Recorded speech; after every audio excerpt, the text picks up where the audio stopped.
Hello. I decided to just randomly come live. Thought I'd see what was happening in the YouTube world. Um, haven't told anyone. Didn't what you call it? What it schedule it? So yeah, maybe no one will come, and I'll just be talking to myself. But that's not unusual. So yeah, um, please ignore said face. I've got so like I wear the mask and stuff. Well, I've got like markings, where it's sort of sat on my face. That sounded weird. But I'm talking about a mask before anyone says anything. But yeah, it's kind of marked on my face. It's like it usually leaves the strap lines up there, so makes a change. Hi, Babs. Hope you're good. Hope you had a good day. Um, Mine's been pretty quiet. It's just chilling. Watched a bit of The Boys, which is very weird. If anyone else watches that, you'll know what I mean. Um, what else have we done? That's pretty much it, really. Just watch that and nothing else. Just chilled. Hi, Lynn. Hi, Pete. So yeah, so I thought I'd just pop on, seeing as uh, Lindsay and Alvin couldn't do today, and yeah, just see what everyone was up to. Because I'm sick of watching the telly. When you're obviously stuck in, as you're all aware, and it'll be like nearly a year since I've been out of this bedroom in September. And there's only so much telly you can watch, really, and everything annoys you. So yeah, I'm not sure if anyone's around, but I might pop the link in a bit and see if anyone is. Just I need to cut my hair. It's getting on my nerves. But yeah, everything's getting on my nerves at the minute. Um, I just I've just had to refill all my bird feeders because I seem to be just feeding Woody Wood Pigeon, his wife and his girlfriend or something, because they're the only three that eating off it. But yeah, and they can eat it pretty fast because they sort of come about 2 or 3 times a day. But the last time when I first got the bird feeder, I did remember it took a while to sort of build up. And also this time of year, there's much more insects and um, at the rest, you know what I mean? Um, and the babies are all pretty much fledged, I think. So apart from the birds who have maybe 2 or 3, um, what are they called? Brood. Is that the word? I think. Not sure.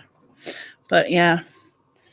So I just thought, well, I'll come on here and see if anyone's about because it's about something to do in it.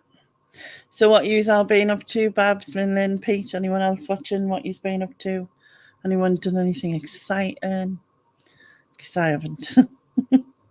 um, yeah, I sorted some more jewellery. I got some more off the charity shop, so I've been doing that for her. And well, I did that yesterday actually.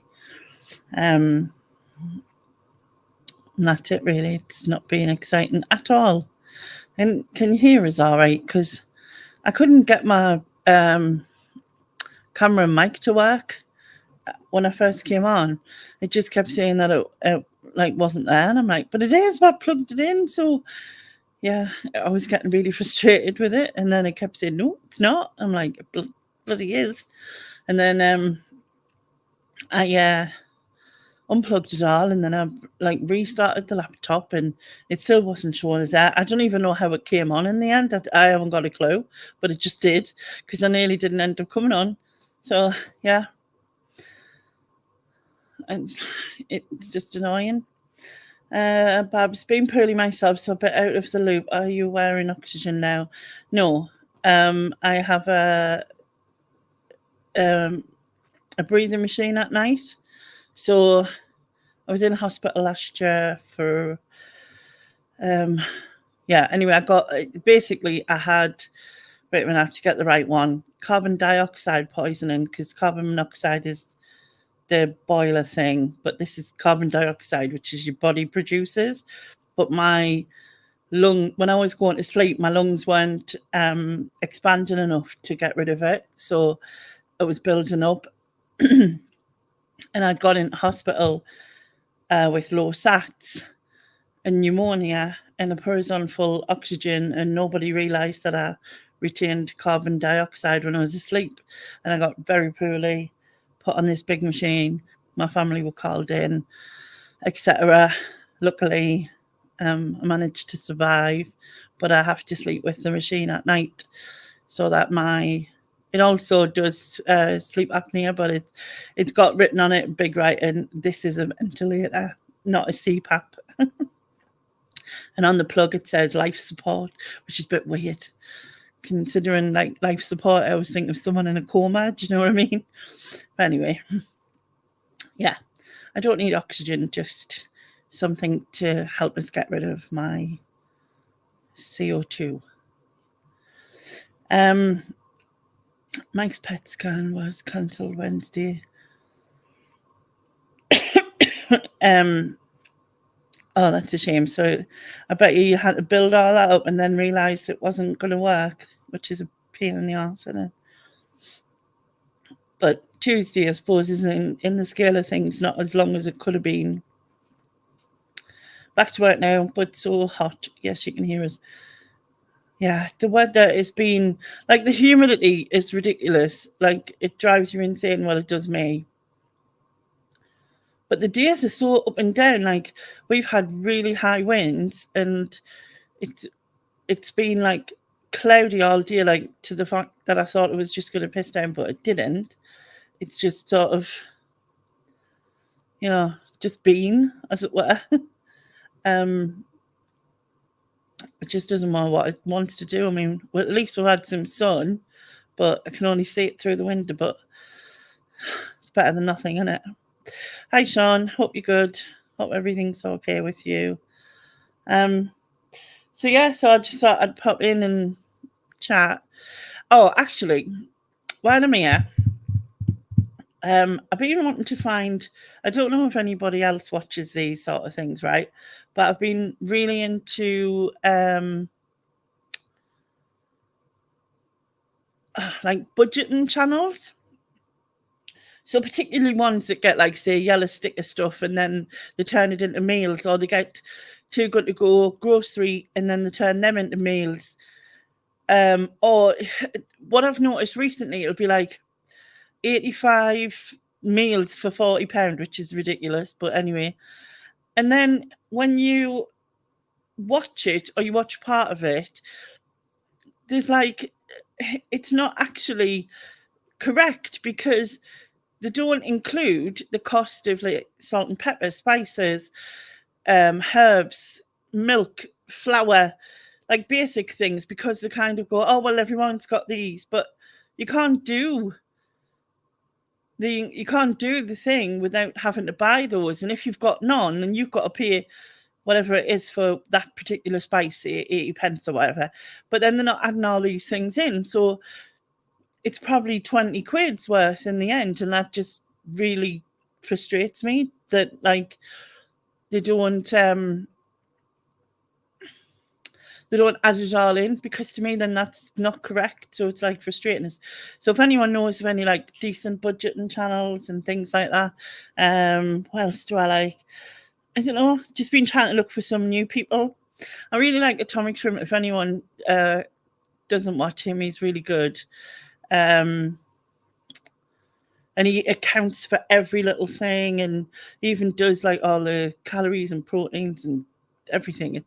It's really cool, but he does things like where he'll have £2 or something to spend, and he's got to do like a full day's meals or whatever.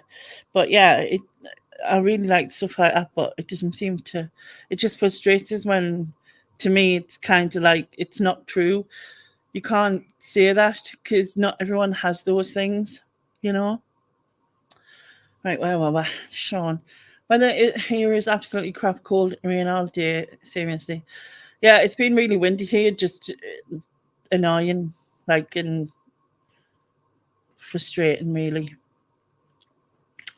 Um, what am I? I remember you being in hospital. I had to have oxygen when I got pulmonary embolisms. It's so frightening. Yeah, very frightening.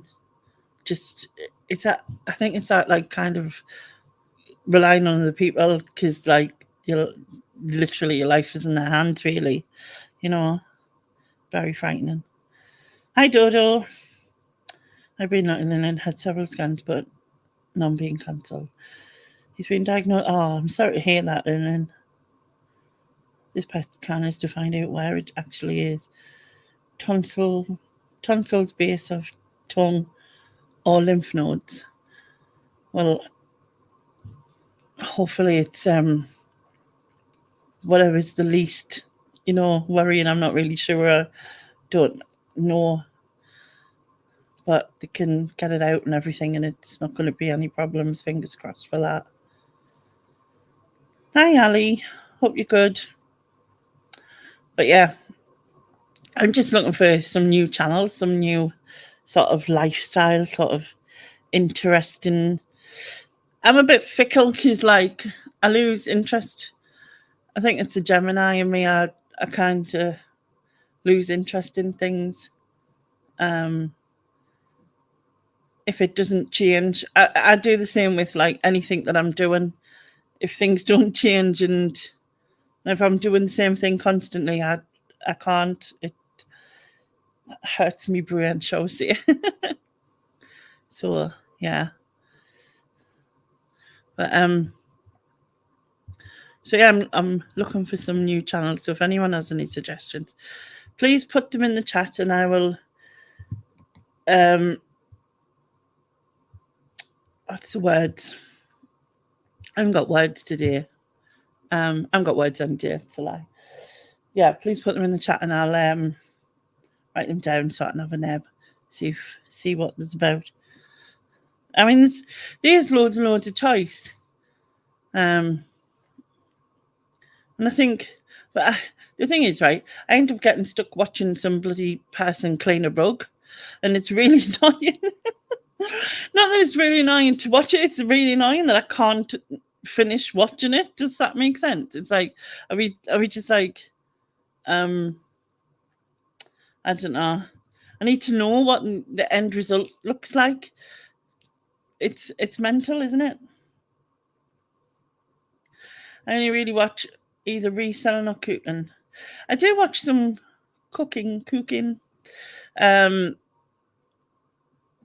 Who do I watch? Good question. Well, it's Atomic Shrimp because he cooks within his thing, so him, yeah. But he has an eclectic taste.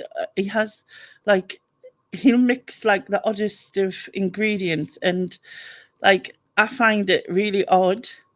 Like I couldn't like the thought of it, like in one of his recent videos, he made kind of like a rice dessert. So he used cooked rice that he'd already cooked. He then put sweet corn in, small cooked rice, some slices of banana, small cooked rice, because these are parts of his challenges he does. This is obviously. Then he layered the top with banana, and in this one, he had a little bit of butter. So he added the butter on, and then he grilled it. And honestly, hello, Susan. Hiya, what are you doing on here? just to pre-warn you, I am live, but I did say that. I know, I can see that. I was watching, but I was just eating my dinner. So right. How come you're on here? I don't know, I just randomly decided. So I was sitting here bored out of my brains, and like, you know, when you're looking through channels and I'm sick, I can't be bothered. So I Yeah, just thought, I you know could what? hear what you were saying. I'm a bit bored. Yeah. I'm a bit bored with telly as well right now. I'm So sick of watching it. Like, and I'm like, what else can I do? So I thought, why not just come live? And I was just explaining about atomic shrink taste. Drink. I can't speak I today. love him. He's one of the best channels out there, I'd say. Oh, I totally agree, and like absolutely love him. But when he does mix some of the concoctions he does, it's a bit out there, God. isn't it? I know. So I was just He saying, said his one that he did this weekend or yesterday, whenever it was, with the banana and the bacon. It's Yeah. just too far for me. I just can't be doing with that. yeah, Fruit and meat should never be on the same plate, as far as I'm concerned. yeah, that's why it shouldn't be in it. It's one of What my about things. cheese and grapes? Still no cheese and grapes? No. I keep all those things separate. Because that's always put on, isn't it? Well, it is, but not for me. Yeah.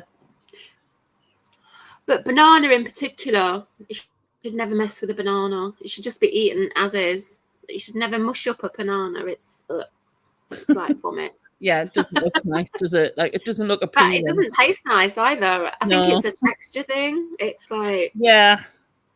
ugh, no, I don't like it. I said something By the stupid earlier. way, earlier on, when you were chatting to yourself, I was sitting eating my tea. I think the word you wanted was, you know, when birds have babies more than once, it's a clutch. A clutch, yes. A clutch. I know I came from brood. Where's brood come from? Well, brood is similar, but I think clutch is the word that I would go for in that circumstance.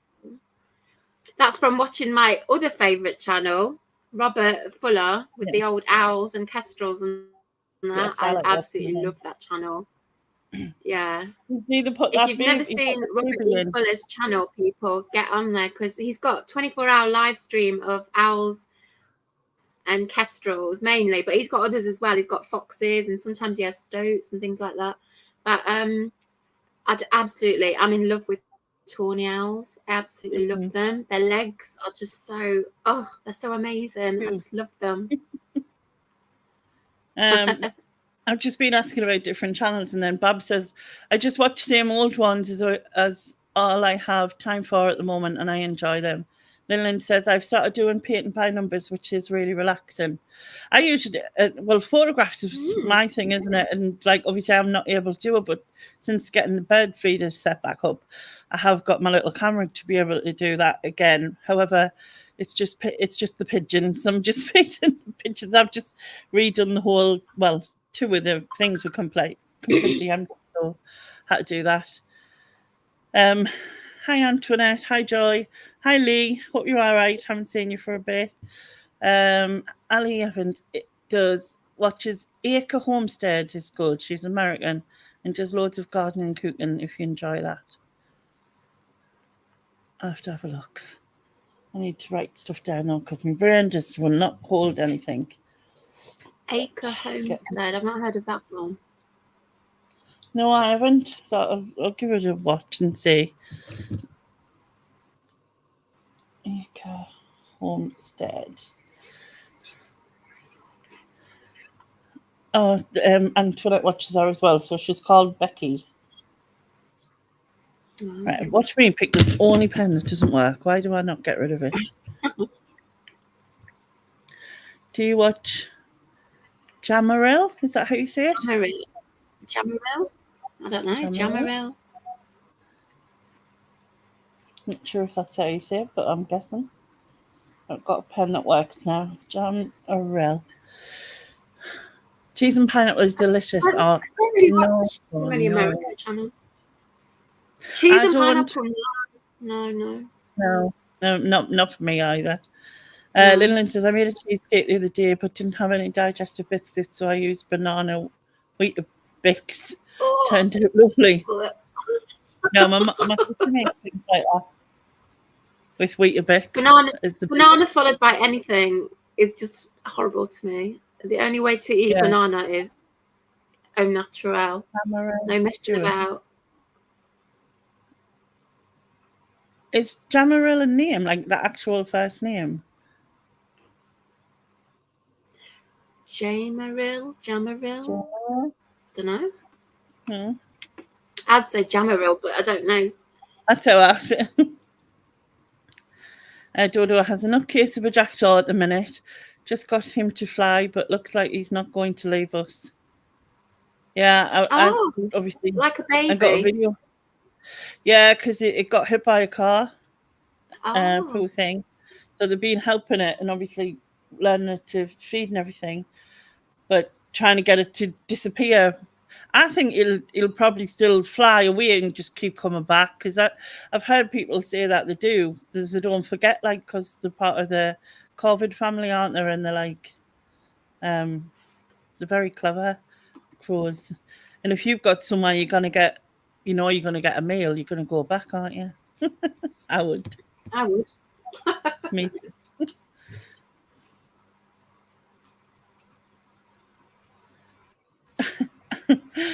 Ali says, her and Richard are buying a house and they're going to collectively own 5 freezers.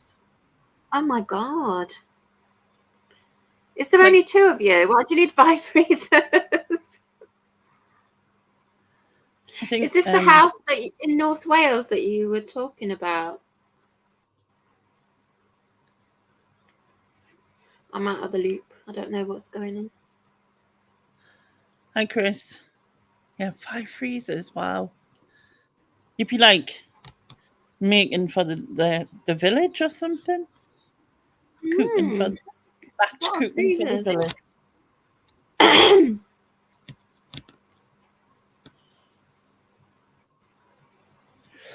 But definitely check out Atomic Shrimp if any of you don't watch him, because he's really good. He also does weird stuff in a can from different countries and things, and some of the stuff he tries, just the look of it is like. He's definitely got an adventurous palate though, because he eats stuff that I would never go anywhere. Yeah, he'll try anything, won't he? Like, it seems. He will. Because he's all. And even if he doesn't like it, he carries on eating it, even if he doesn't like it. I don't know. Yeah. But I really like him. He does like comment positivity. I really like you when he does that. Yeah, I like that. He's always really fair to his people who view him and everything.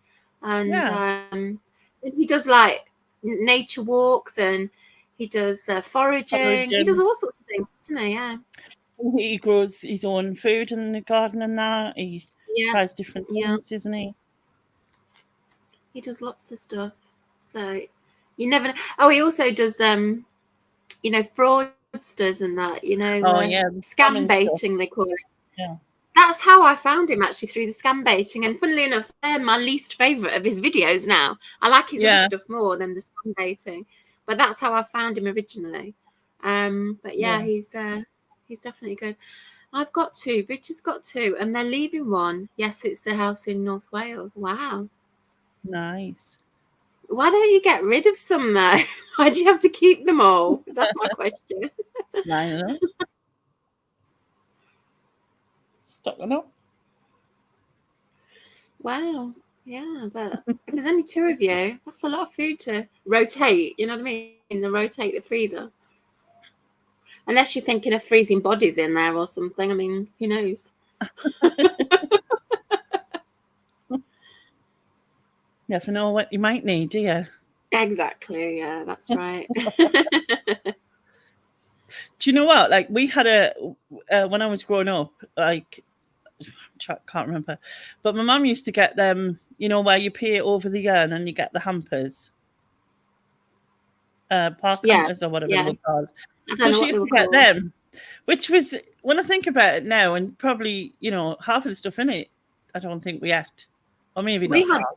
We definitely had at least a couple of those different Christmases when I was a kid. And the excitement of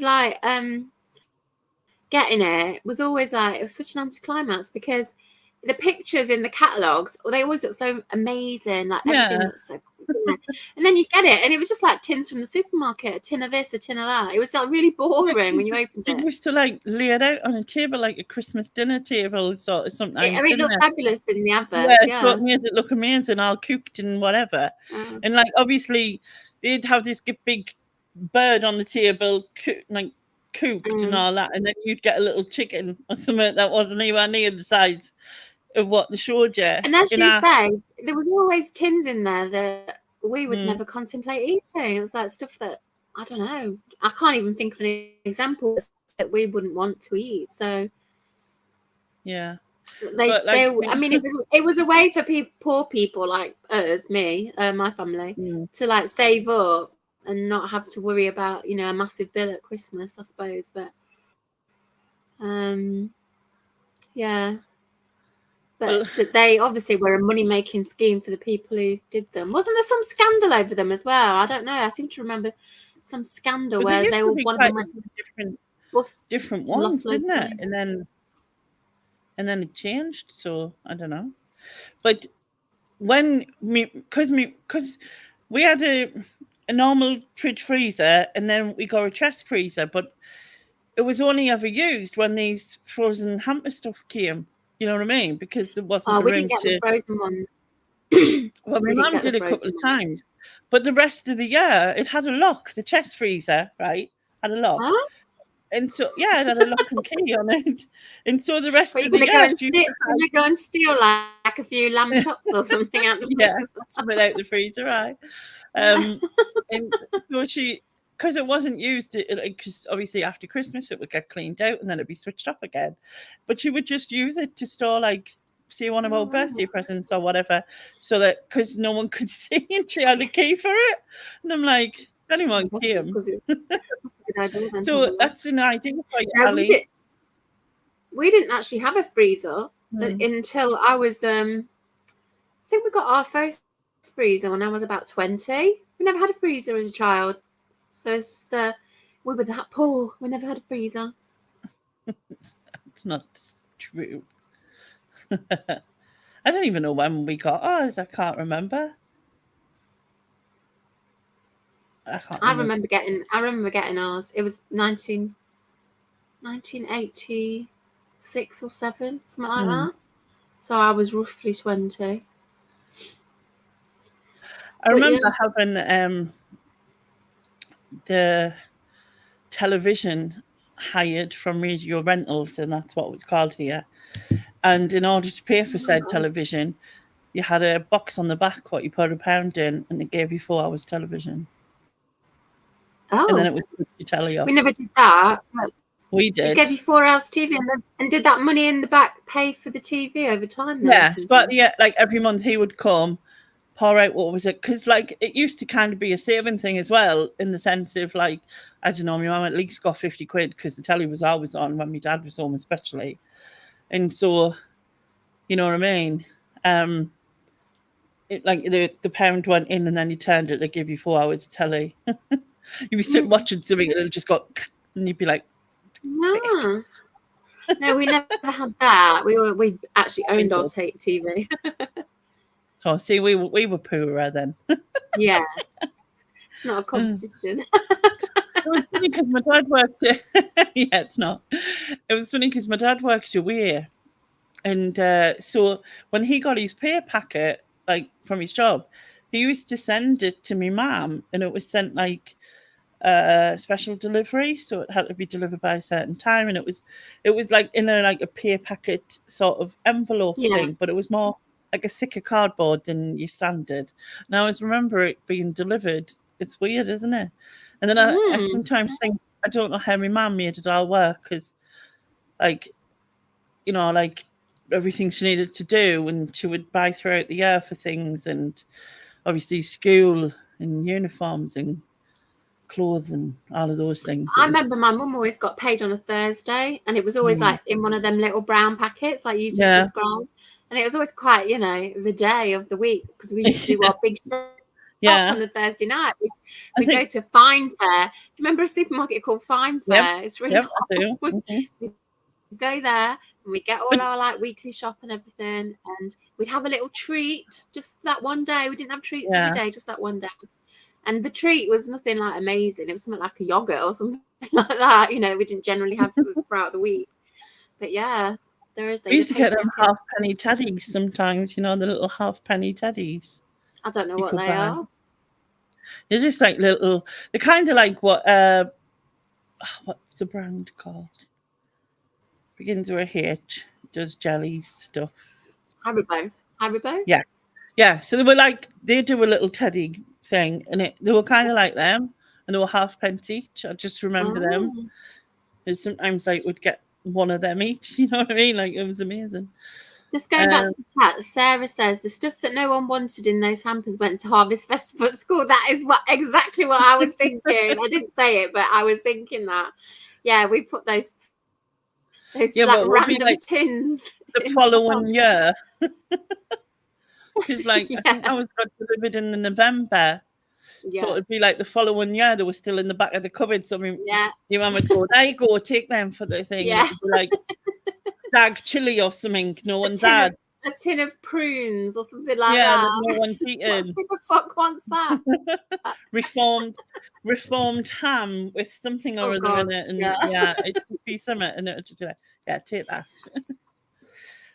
Ali says she has big cooking plans for the 5 freezers, and there's 2 of us and our teenage son. And so there's 3 of you. So you've got you still got more than 1 freezer each, though. Well, teenage sons probably require 2 freezers on their own, I would say. Really? Okay. You know what I mean? Still seems a lot. I wouldn't have room for 5 freezers. There's nowhere here for 5 freezers to go. I mean, maybe like where they're buying is going to have servants and stuff. So, you know. Servants? What, is it like a mansion or something? A mansion? Well, with 5 freezers, it sounds like one. I guess so. Oh, God. Hi, Paula. Oh, Sean had 10 pence in the telly. So it must have went up. The prices. And then Chris did 50 pence in the electric meter. I never remembered that one. The electric meter. Putting money in.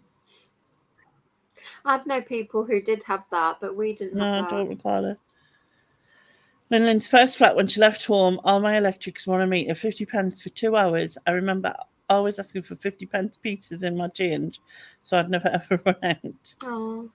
Yeah, it's crap if you haven't got one, isn't it? Like, even when we had the telly, you know, we used to try and remember to keep pound coins, you know, for it, but then on an odd occasion we wouldn't, so someone would have to go and get some or try to get some. The batch cook for 3 and then have 3 months off. Well, there you go. Wow. I suppose so. That's a good way, really, because then you have a break from cooking. True. But won't you be getting sick of the meals that you'd be like, I'm having chili again? If I had 5 freezers, though, I'd love to go to, like, you know, the supermarket at the end of the day when they do all the, like, the reductions and the stuff, buy the stuff you can freeze, because it's still all good, and then you've got loads of, like, you know, cheap groceries. Yeah, especially there's always loads of bread and stuff and veg, isn't there? And a lot of the veg you can cut up and freeze, can't you? Yeah. So, well, I do that anyway, because if I buy a big bag of veg, like, I won't eat it all quick enough just living on my own. And so I always do that. Like, if I buy a pack of 3 peppers, I know you've suddenly decided you like peppers. I won't eat all 3 like before they go wrinkly and that. So I'll use 1, and then the other 2 I'll chop up and freeze, and then use them for like stir fry or something like later. Yeah, definitely. So I do that anyway. But yeah, you can. I would do that, Ali. Definitely get down Morrison's or Tesco or whatever. Get Morrison's the yellow is the best, isn't it, for that kind of thing? I've heard Morrison's is the best. Yeah. Sainsbury's also. I think they're quite good. Because Tesco's give to that Ollie or whatever it's called, Ollie or whatever. They do actually, yeah. But once I went in Sainsbury's at the end of the day, it was about 10 minutes before it was closing, and they'd got stuff reduced to 1p, like bottles of milk, and vegetables and all sorts of stuff. And everything was 1p. No, this was 1p. I'm not lying. I couldn't believe it. But I didn't have anywhere to put any of it. So I didn't buy any of it. But I thought, oh my God, I've had the capacity for buying that. So yeah, I get down to Sainsbury's like at 9:30 or something. You should also try the groceries for the Too Good to Go. Because I would like. See, I wouldn't go for that because to me, those Too Good for Goes are a bit like those Christmas hampers. There'd be so much in it that I wouldn't like.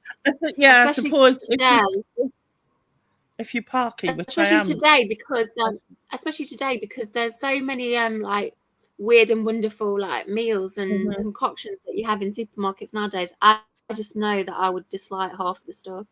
I think we've got a bit of a delay, Lainey, because whenever I say something, you're still talking and then you stop, like you've just started to hear me. I think there's a bit of a delay going on. I think I'll go out and come back in again. All right then. Yeah, because when I just said that, you paused for about half a second after I'd finished. That's how it seemed to me anyway. So I think there's a delay. I'll be back. Okie dokie. And it's just me. God, I keep playing my hand. It just makes it a mess. The soda, cream soda, yeah. And we used to get the money back on bottles. I remember that as well. We had ours was Villa Pop we used to have, and it used to come around and they used to do. I don't know if any of you know if sarsaparilla was just a sort of northern thing or something, but we used to get dandelion and burdock, sarsaparilla, there was strawberry cream soda and just normal cream soda. Then there was cloudy lemonade, and I think that was it really. Did you used to have a pop van, Susan? Yeah, where I lived it was called Alpine, the Alpine man coming round. I remember that. Yeah, I always used to like dandelion and burdock was always my favourite. Oh my God, I love that stuff. So do you know sarsaparilla? Do you never get sarsaparilla? No, I've heard of it, but I've never had it. No. We used to get sarsaparilla, strawberry cream soda, normal cream soda. But what's the flavour of sarsaparilla? I can't even say it. Sarsaparilla. What's the flavour? I don't know. I can't even describe it. I've never had it, so I don't know. It is a bit like dandelion and burdock. But sarsaparilla. We used to. Well, my mum used to make sarsaparilla floats, which was when you put ice cream in, vanilla ice cream into the pop, and then it used to like froth all up. And then you used to like. It says here, I've just googled it. Sarsaparilla traditionally was made from sarsaparilla root. This extract holds a slightly bitter flavour, like licorice. Oh no, you pair it with licorice. Oh no. Yeah. I'm not a licorice fan, so if it tastes like that. I don't think it tastes like licorice. I think I don't know, it's kind of aniseedy. It's kind of unique, if you know what I mean. I don't like aniseed either. You're not? Oh, well. No. But I used to love it, and then she used to make sarsaparilla floats and put vanilla ice cream in, and then it used to froth at the top so it looked like a beer head. So I'd pretend like I was like... my mum would do that. My mum would do that with lemonade and ice cream. It's not a thing I would like. Dodo says, and milkman in a van with fruit and veg and all local produce. Yeah, we used to get that as well. Oh. And a van that used to have like films in the back, videos to hire, movies and that. Oh, I did that. Lynn got given a big bouquet of flowers out of date. Oh, I'm a bit further down, I think. I'm reading that Lynn says it's like sweet Dr. Pepper sarsaparilla. Well, I don't like Dr. Pepper. So neither do I. And I probably would not like it. Hi, Neil. Oh. Do you? Oh, hi. I mean, you can. Do you want to come on? I can send you the link if you want. I know he probably prefers to be on Andrew's channel. Get him on here so we can cross-examine him. Cross-examine him. What day are you starting? Interrogating. Yes. What day? At what time? We'll be there. Lynn says she used to have Tizer floats. Oh my god, Tizer! I've not had that for so long. Oh yeah. Used to love Tizer. Yeah. Yeah. Neil says, do you not have sarsaparilla tablets? What's a sarsaparilla tablet? Just a little hard-boiled sweet. Yeah. Used to buy them you know how you used to buy a quarter of something, quarter of a pound or whatever back in the day. Or sometimes you just go, can I have 20 pence worth of them, please? Oh, we did anyway. That's how I talked when I was a kid, honest. Anyway. Hi, Lisa. We used to have a spud man, and I also sold a video man in a van. Yeah, we had a video man who had a van. He had like a I can't remember what they're called, but it's like the car type of van rather than a transit. Van. Like the smaller one smaller than a transit, but like it's the same size of a car, but it's just got a van at the back instead. I know. Well, I can picture what you mean, but I don't know what the name for it is. I don't know what they're called either. Anyway, yeah, he used to have that, and then we used to have the what we used to call the jolly van, which was he sold everything from sanitary ware to like Tetley tea bag to like swigs. He literally sold everything, and you used to step into it. It was this big, I don't even know, it was like a really old looking van. It went on for years. I don't know how, because he used to have a huge horn, so he would stop on the end of the squares where we lived and then just beat the horn, and everyone would go running to the van for whatever they'd forgotten. You know what I mean? I don't really remember anyone coming around our street selling stuff other than the Alpine drinks guy and the ice cream van. I don't remember any other kind of salespeople coming around in vans. Yeah. Where we lived. But however, I lived in an area where there were so many shops within like 1 minute's walk. We live really near a main road. So we could just go around the corner and there's a newsagent, there's a greengrocers, there's a butcher's, there's a supermarket, there's everything. Cake shop, bread shop, chip shop, you know, there's every shop you could want within like a minute or two away. So perhaps that's why. Yeah, we'd have to get a bus into town to get to a supermarket back then. There were like a few local shops at the top, like you walk up to the top, which was about a 15-minute walk probably. And then there was like a few local shops. Everything was so close where we live. So like there was like the supermarket was the supermarket fine. We've still got a delay because I keep talking over you. I'm sorry. But the supermarket was at the top of our road, just off to the right. It was like 2 minutes away. So we didn't have these vans coming around supply all our needs. Yeah, we did. So, and then when I had the kids, when the kids were little, we had an ice cream van. He used to sell cigarettes, tobacco, knocked off trainers, knocked off tracksuits, like you name it, have one. Do you know what I mean? He had everything. Oh. Yeah. Like on this front in this little ice cream van. He never had any ice cream. It had lollies and stuff, but he never seemed to have ice cream, which was quite funny.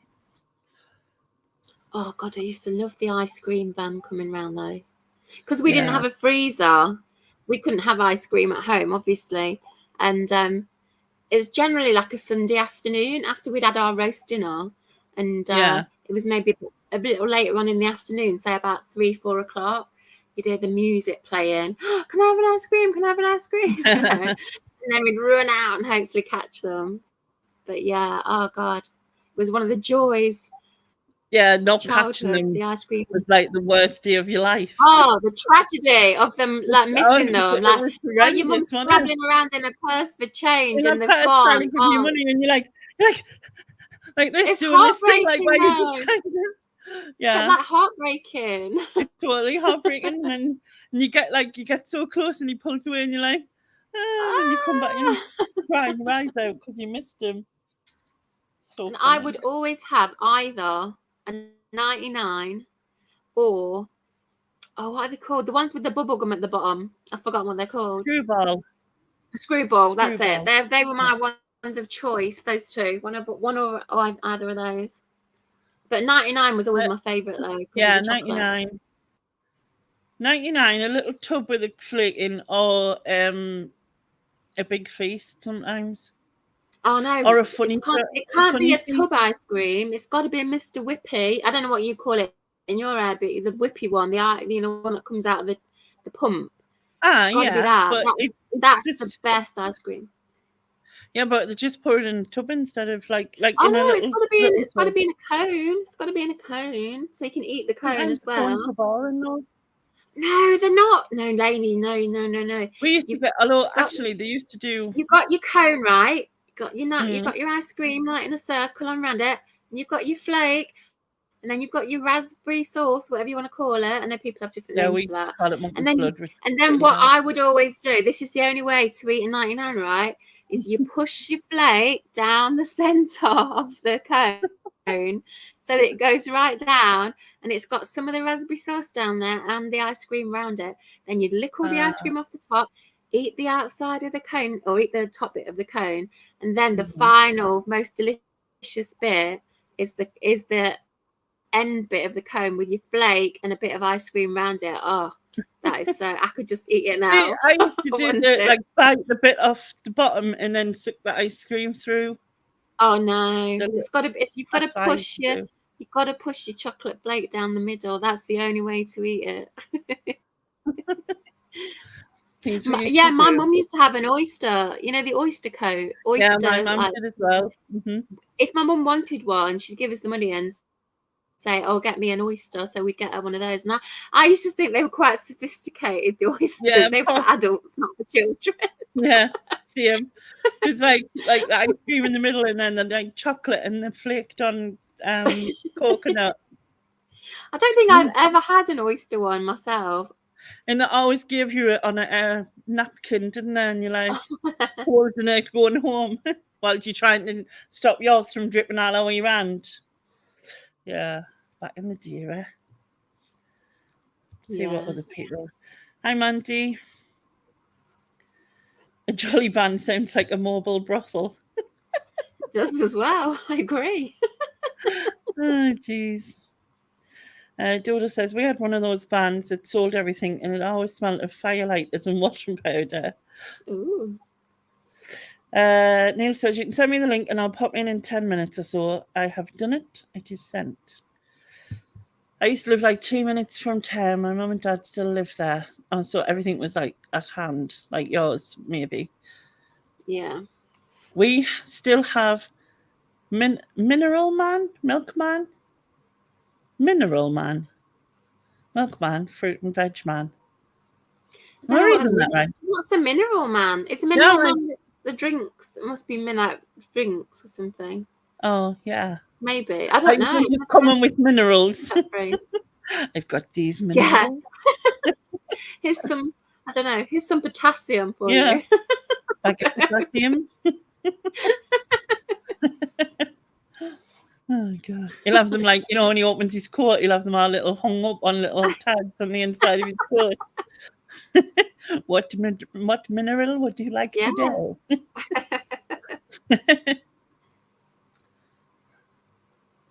Yes, Sarah.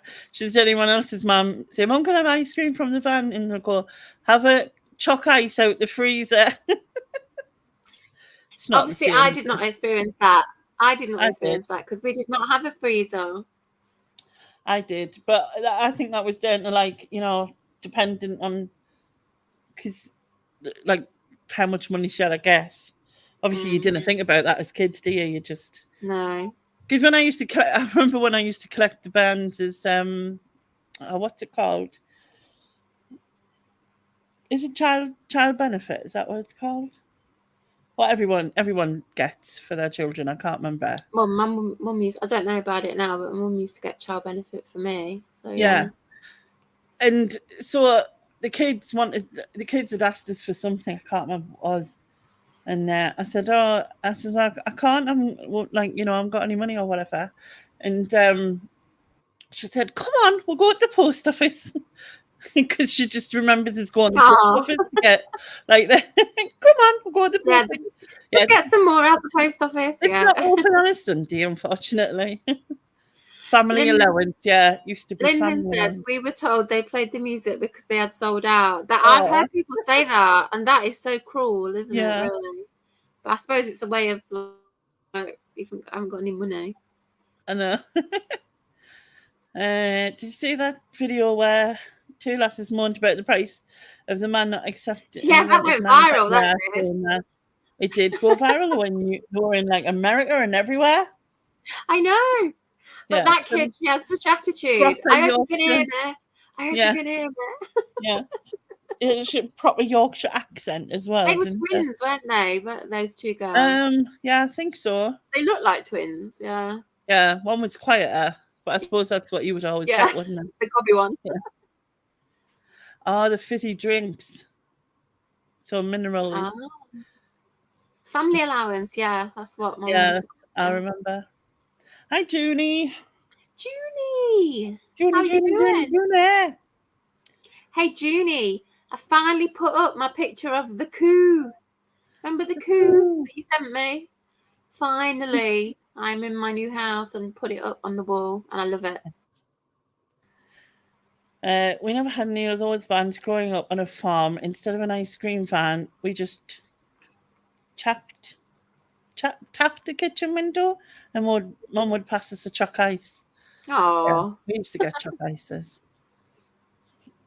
Well, we did when I was about 20, and we got a freezer. Yeah, it was such a novelty. It was such an amazing thing to get a freezer. We also got, I don't even know what they're called now, but we also used to get these. It was like a little sort of, say, cottage cheese size tub thing, and it had a mousse in it, like. Oh, I used to love those. Yeah, I did. Frozen mousses. Yeah, and I think you could get like strawberry, chocolate, and vanilla. I always go for the strawberry ones. Yeah, we strawberry, used to get strawberry, vanilla, but I would always go for the strawberry ones. They're the nicest. It might have been strawberry, chocolate, banana. I'm not sure, but we used to use the lid, the little pull-off cardboard lid thing. We used to use that, fold it as a scoop. As a little scoop. Yeah, we did that as well. Yeah, we did that. It wasn't just us then. Those frozen mousses, right? I would never wait for them to defrost. They were always so much nicer when they were frozen. It was like ice cream. They're not defrosted. It's fine. No, but if you ever defrosted one fully, they were really disappointing. But when they were frozen, it was like ice cream. Oh, Lisa used to get them as well, and Nan used to give her the pink one, which was the strawberry one. Yeah, the pink one was always the best. Yeah, we still get them. I bet you can still get them somewhere. Never had one for years. I had a twin tub when the kids were little. What, a washing machine twin tub? Yeah. Yeah, that's what we had. We never had an automatic washing machine until I was in my 20s as well. But we only used to do when I was with Laura's dad, obviously we lived together, and so although I'd done it. Is he the one? Is he the one who broke your toe? Yes. So, well, he didn't actually break my toe. The chair did, but you know what I mean. Anyway, so we would, like, he mostly did it. He mostly did the washing. My next door neighbour would be like, "How'd you get him to do that?" Like, don't get him to do anything. It's like, I do everything. I was cooking and stuff and making meals and everything. You know what I mean? He would do the washing on a Sunday when he was off work. I occasionally did it, but mostly he did it. I remember when I first had an automatic washing machine, I'd sit and look at it for ages because I was amazed that it would do like all the different things and without ever stopping. Yeah. I was like fascinated by it. Yeah. Sean says he's now getting a craving for sweets and chocolates. I mean, Sean, that's what you come to this channel for. We only ever talk about this sort of thing. Food, stuff we watched, things we did. Yeah. All of those things, isn't it? That's all we ever do. I can't even have sweets and chocolate now. I've not had them at all for weeks and weeks. I had just trying to get a bit healthier. I know it's not called fudgy yogurt, but that's what it sounds like or looks like. Fudgy? Yeah. Is it fire? Fire? Yeah, fire. But it's fire? not really. I don't know how you pronounce it. I've never had it, so I have no idea. Yeah. Oh, shrimps and banana sweets. Oh, Sharon. Yeah. See, I don't like the banana ones. The shrimps are all right, but not the bananas. Sharon loves them, don't her? Yeah. Not my cup of tea. Yeah, so I had some of that, and then I had like a sprinkling of nuts and seeds on the top for a bit of crunch, and that was me supper, as it were. But I had the same yesterday. I wouldn't fancy that. That don't appeal to me. Well, the yogurt, it's Greek yogurt, and it's proper Greek yogurt, so it doesn't have, what's the word? It's got no nice. It's not. Yeah, so it's not nice tasting, I guess, because everything tastes nice has got sugar added on it, and but the thing is if I like chop up my strawberries and that, and it releases the juice a bit, it sort of mixes in, and you can't tell for me. So it's helping because obviously it's much healthier. There's no sugar in it, and it's not like one of them added sugars or sweeteners or anything. You know, even though I've not had like chocolate and cakes and crisps for weeks, I've not like added any other sweet things into my diet, like fruit or anything. I'm just not bothered about it. Yeah. The only sweet things I want to eat are chocolate and that. So if I'm not having that, I don't want to replace it with something else. Yeah. So I just eat savoury stuff all the time. Well, I quite like I always liked a yogurt, and I like, obviously I do like fruit. I had is it the nectarine? It's the smooth one, because I sometimes get confused. Yes, I had nectarine yesterday, and it was really lovely and juicy, so that was nice. See, I wouldn't say no to a nectarine. It's just that I wouldn't go out and buy them. Yeah. I just don't have a hankering for fruit. I'm not keen on it. Well, I'm not averse to it, but I don't want to buy it. I'm not interested, really. Well, I just thought I'd change it up, but I had mushrooms on sourdough toast this morning for my breakfast, which was lovely. And then at dinner time, I had corned beef, carrot and sweet mash with beans. And then at tea time, I had a sourdough bread bun with a piece of black pudding and a fried egg. That don't sound good to me. Oh, it was so nice. It was so nice. And then I'm not keen on black pudding. I'm not keen on sourdough. And then I had a bit of that fudgy yogurt. Fire. Fudgy. We'll just call it fudgy yogurt. It's fine, isn't it? And strawberries and then sprinkling a thing. And it all sounds very healthy. I know. And then it ended on so many calories. Oh, what's that weird noise? My phone. Get off, man, stupid thing. I hate it when you're just scrolling and things. What are you scrolling on? I've got a message, that's all.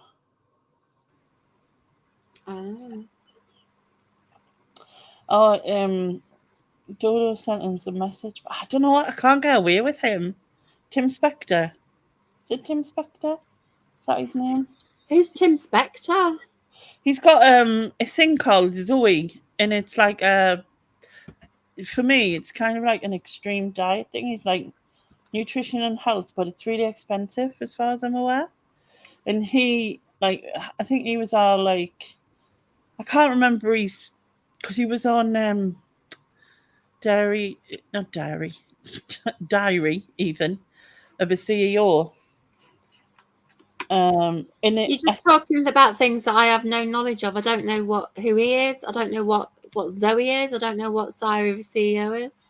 Don't watch any of that. It's basically a science-backed health and nutrition thing, and then I think you pay something like £300. It's, to me, I mean, without knowing anything about it, it just sounds like another man trying to make money out of women on the weight loss industry, because, you know, it's like a money. I don't know. I mean, scheme. Like, because he's out for like the fermented stuff and all of that stuff, I think. Yeah. But I think what some of these things don't realise is weight related things so much to do with in here, and like, you know, but there's a lot of people that don't believe in that kind of thing, isn't it? Because it's kind of, I mean, in my life I've heard about so many weight loss programs, and the world is getting fatter and fatter, so, and they don't work is a simple conclusion. And as I've said to you before, it's not our fault, it's the food industry's fault. Creating all this fake food that's not real food. True. I'm trying to give up all the fake food. So he just sounds like yet another one of them. Yeah. Trying to make money out of people's misery without actually solving their problems. Yeah. Anyway. See, because like I wonder, right? Would I, if I came up with, say it's possible, right, to come up with some miraculous cure for being overweight, right, in whatever format it is, would I then sell it? Because I don't think I would. Well, what would you do with it instead? Give it away? Yeah. I know how it feels to be. And then somebody who's probably one of these Diary of the CEO kind of people would scoop it up, market it, and make a killing out of it. But then I'd have to there'd have to be some sort of concept of like them not being able to do that. Do you know what I mean? Like, I know there's like copyright stuff. Yeah. But even copyrights don't protect you, because people copy stuff all the time. Well, yeah, because they change the name. Like, say for instance, like Kit Kats and the other supermarkets do their own version, but change the name, don't they? Call it Snap Biscuit or something. Cat Kit. Kitty cat. Yeah, so in Aldi, their version of penguins is seal bars. Exactly. Which I always find really funny. Like, it's exactly the same thing, but I'm assuming because it's got no, like, you know, exact, but they get away with it. So I suppose the wood, yeah, I don't know. It's just madness, isn't it?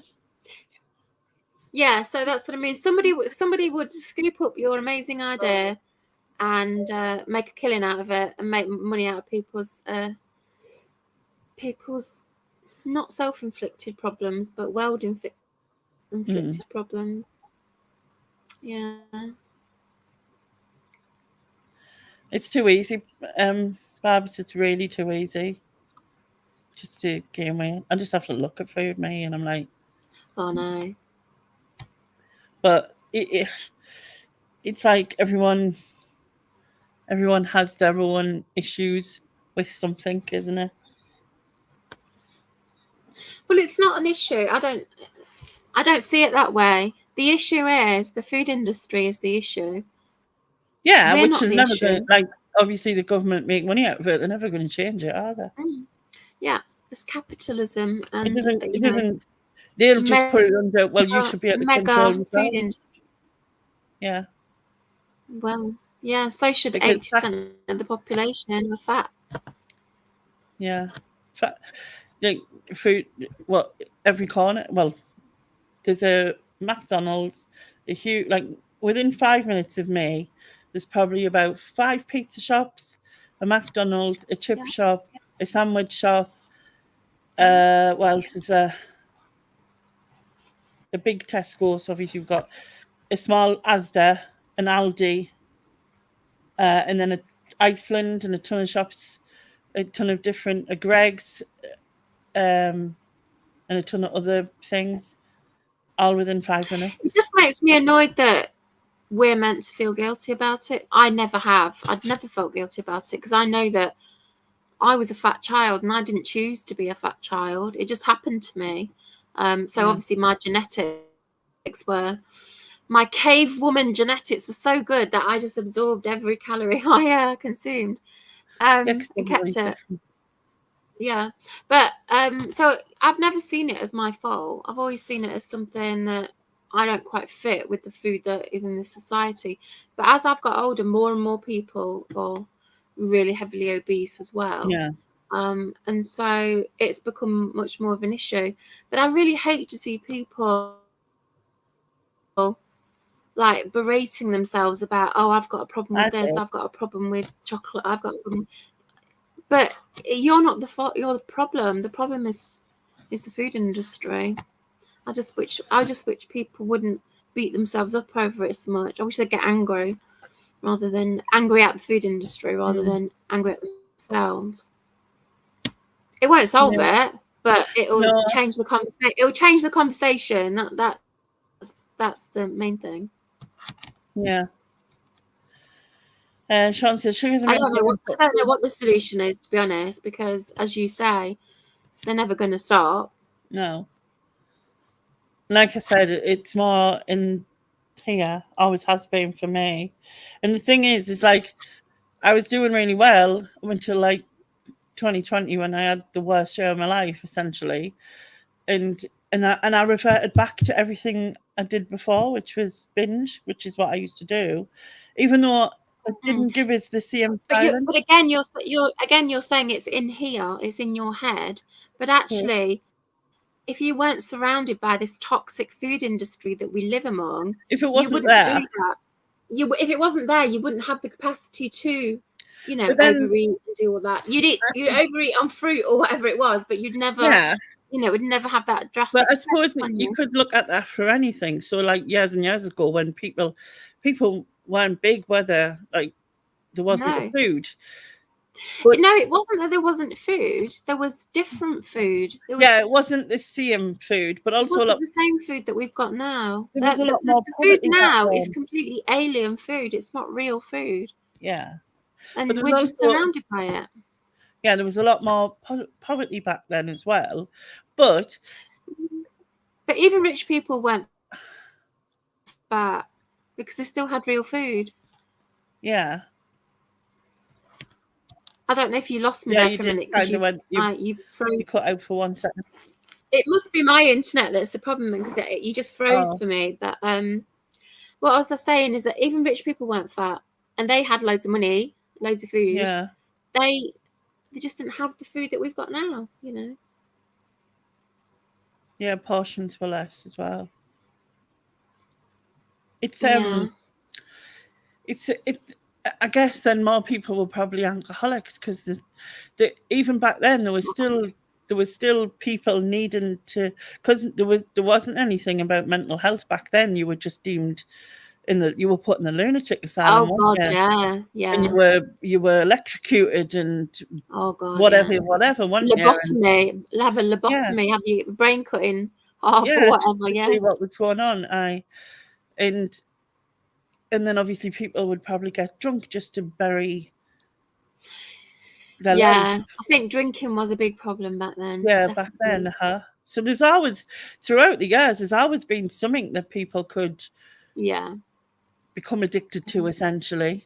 And it's just crazy how, like, in 100 years, the population has changed so much because of the food industry. Yeah. Like I say, I said this to you before, but I'm selling postcards from Edwardian times, and people look so different. And they don't look like they're in poverty. A lot of them are these like women wearing fancy dresses and stuff, really nice dresses. So they're not poor, but they're not fat. None of them are fat. They're all very slender. But there was so many workhouses and things. So like, yeah, but those kind of people aren't on postcards. No, that's the kind of people on postcards. Was that like that wasn't people in country mansions and things like that? Yeah, so that wasn't a reflection of real life, though, in a sense. Not in that respect. It was kind of like there was such a difference between the classes, because that's what it was, wasn't it? Definitely. Essentially. Well, there still is. There still is, but not as to that level. The base standard of living is higher, definitely. Yeah. Even the poorest people in society now and nothing like the poorest people back then who had nothing at all. No. But yeah, the food industry, it's not going away. Definitely not. Let's catch up with the chat. See what. Yeah. Sarah says BMI is a load of crap. A few years back, Serena Williams was classed as morbidly obese by BMI, and it was suggested she needed to be healthier. That's just ridiculous. Who said that? Whoever it was, but it would have done that because your BMI doesn't take into account like your level of activity or how. You know your BMI it's a very basic measure of height to weight, isn't it? It's to do with your weight and height. But if you're an extreme athlete, then obviously that doesn't fall in line with that. But if you're a normal person, it's kind of a rough measure of how overweight you are, kind of thing. For her level of activity, she probably had to consume, say, 3,000 calories, which for a woman is a lot more. But because of the level of activity she was easily burning that, I guess. You know what I mean? But because of her size, she must have had some serious muscles to have a really high. And her muscles, they put her as morbidly obese, which is ridiculous. I don't see how she could have that much muscle. Because you only have to be a stone overweight or something to be put into. Not to be morbidly obese. To be obese, you do. It's only like a stone or something. Not morbidly obese. Well, then, if she was, I don't know how much she weighs, but like, she was. What's the word without being like weird? I can't think of the word. She's quite muscular, isn't she? And stuff. And so that would have added to her weight. And so therefore that would have added onto this BMI thing. But there's a scale, isn't there? There's normal, whatever you want to call normal, but then there's overweight, and then there's obese, and then there's morbidly obese. But there's not that much difference between. Oh no, there is. There's at least a couple of stone between each other. Yeah, stone. But like in terms of like. But from normal to morbidly obese is 3 categories. Yeah. So I think that doesn't sound right to me. I don't know. Sounds weird. But I think morbidly obese for like an average height woman will be something like about 16 stone or something, and she's nowhere near that, surely. Yeah. I don't know. I don't know. Yes, because I think she's pretty tall, so that's going to come into it as well, isn't it? In terms of but the BMI takes account of tallness because it's a ratio of weight to height. Yeah, but they don't take account of physical. They don't take account of the fact that it's muscle that's being weird. Do you know what I mean? I get that, but all I'm saying is that I don't see how she could have been classed as morbidly obese. She can't have had that much muscle. She'd be like a bodybuilder to have that much. I don't know. And she's not that muscular. Anyway, don't matter. No. But I get what Sarah's saying, that it's a bit of a blunt instrument, is BMI. It's very basic. You've got to take other things into account. I know someone who's a size 16, she runs every other day, she goes to the gym twice a week, she swims once a week, she does that cold water swimming and all, right? So she's very active, but she's a size 16. I know someone who's a size 8 does absolutely naught, but yet the size 16 is classed as, I think she's on border of obese or something. And that, like, I remember she was really frustrated before about it with her doctor because obviously she's really active and healthy in that sense. So, yeah, I don't know. It's just strange the way it works. Lillian says, I put on nearly a stone after fracturing my pelvis in November last year. I used to swim twice a week, but not now. Have you not thought about trying to take it back up, Lillian? I mean, I don't know if you could get help with that, but that would be something to look at. Bab says, I think it is problems that cause weight gain. I comfort eat. Yeah, a lot of people do. Chris says, near me, there's a guy who has donkey rides on the beach. He's saying no one over 10 years or over 6 stone can ride. Well, I suppose that even 6 stone seems quite a lot for a donkey, doesn't it? But I don't know, because I don't understand. Yeah, the portions were left. Hi, Donna. Exactly, Susan. We have been conditioned from a young age how to have now too much choice, and big companies putting all this crap into the system. Sarah said, my mum had postnatal depression in 1975 and was given an electric shock therapy and dosed up on Valium. Oh my God, that's awful.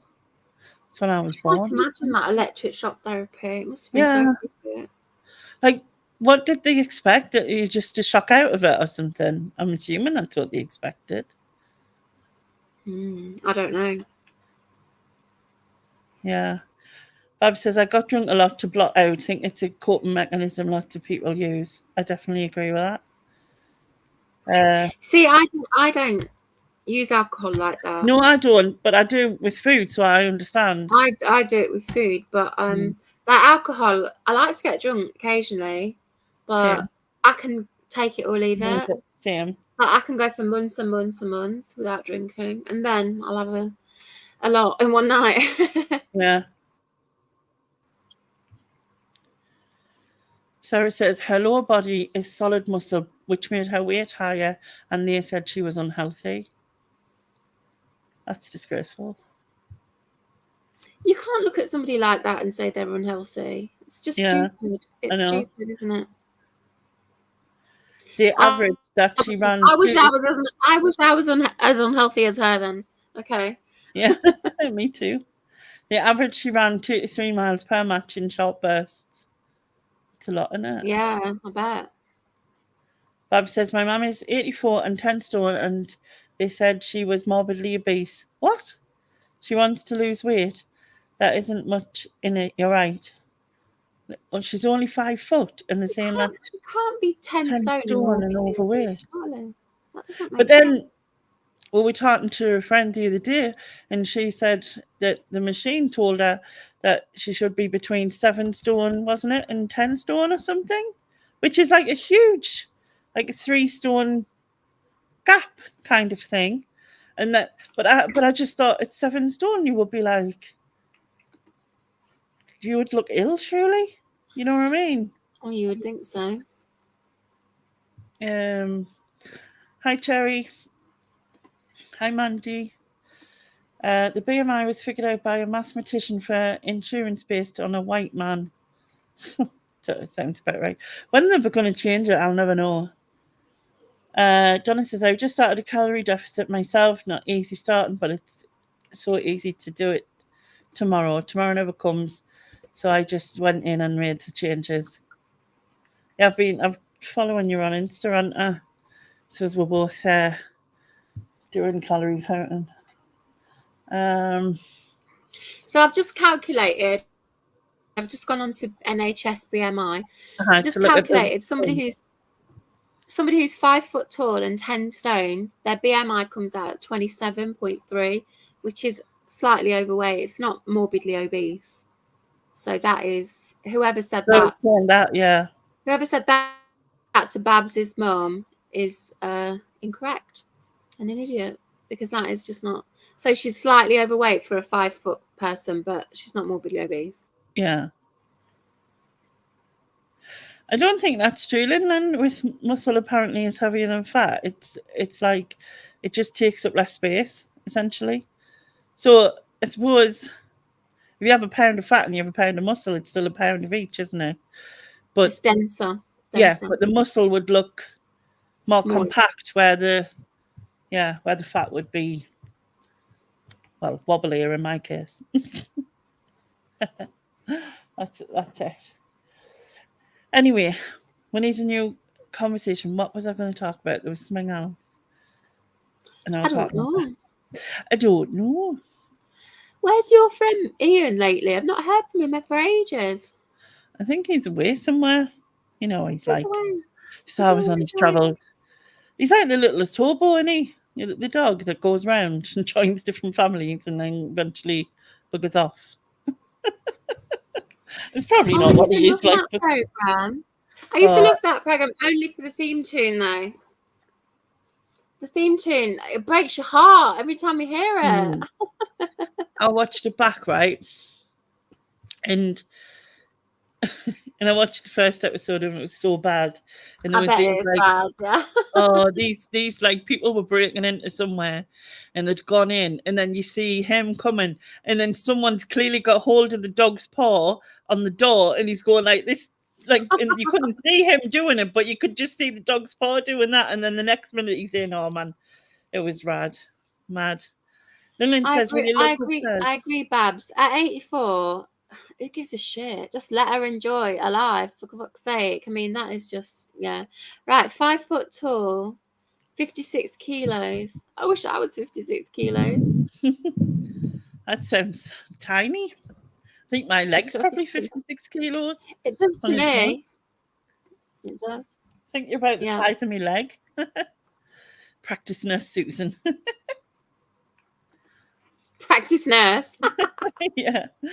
Whenever I say I will maybe do something tomorrow, I always have to sing the theme tune. Da, da, da, da, da, da. Maybe tomorrow I'm gonna settle down. I love that song. Tomorrow, I'll just keep moving on. Right, so those measurements that you just gave me it comes out at 24.1, which is in the healthy range. If it was 25, you'd be overweight slightly. So I'd say whatever you're doing, it's fine, Lin. Yeah, you're fine. I'm overfull with awesome sauce. Is that what it is? I'm not overweight. I've just got a lot of sauce. Awesome sauce, sorry. Yeah, that must be it, Sarah. That's what it is. Oh, I remember now. It's about the upcoming charity event, which is still not till October, but however, it ends up like, yeah. Do you know what I mean? Oh, speaking of someone else from up here, there you go. It'll be here before. There's a voice. Keeps on calling me. Hello. All right, then keep going. And I'll stop my friend to see it. I don't know the words because it goes, and I'll stop my friend to see it again. And I'm gone again. Maybe tomorrow I'm gonna settle down. Oh, that theme tune. Tomorrow I'll just keep moving on. Yeah. How are you? Are you good? I'm all right.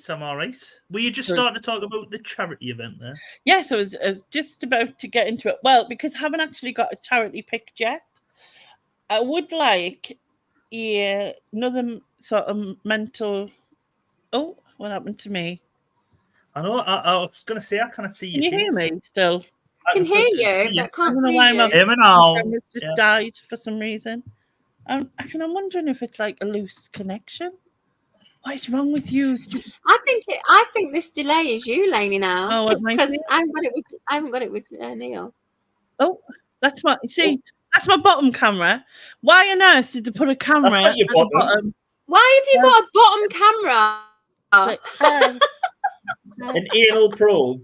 Hi. That looks weird. That looks weird, Lainey. I know, but I'm like, it's stupid, isn't it? Why did you put a camera at the bottom of your keyboard, like just above your keyboard? Why? So have you got one down there and then one up there? Because the one on the top is me, like the Logitech one. That's like that's for porn. Basically, that's nice. The bottom camera is for porn. That's fans only. Only fans. But for some reason, I must have a connection in the wire or something, because it's been a dick basically. Yeah. Better word. I don't know if I'm going to get it back. Sarah says, one thing about size, why do men only ever get fat bellies? You rarely see a man with a huge arse. Yeah. That's genetics for you, isn't it? Yeah. They never get big legs, do they? It's just all around the belly. My brother is like really overweight like me, and he's got lovely legs.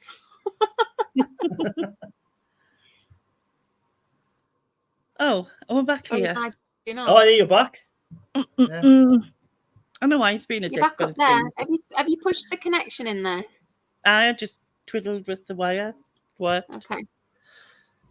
Yeah. So, what I was saying was, I'd like a mental health charity, but I don't like, if possible. And although I've helped mine before, I'd prefer a national one that was less well known, so that it gives them, because I'm going to roughly guess, right? So if we raise £2,000, for instance, £2,000 to Mind is like nothing. Do you know what I mean? But £2,000 to, like, I don't know, a lesser known charity that does help nationwide, hopefully. Samaritans. So do you think they're not as big? Like, they're big, but they're not that big.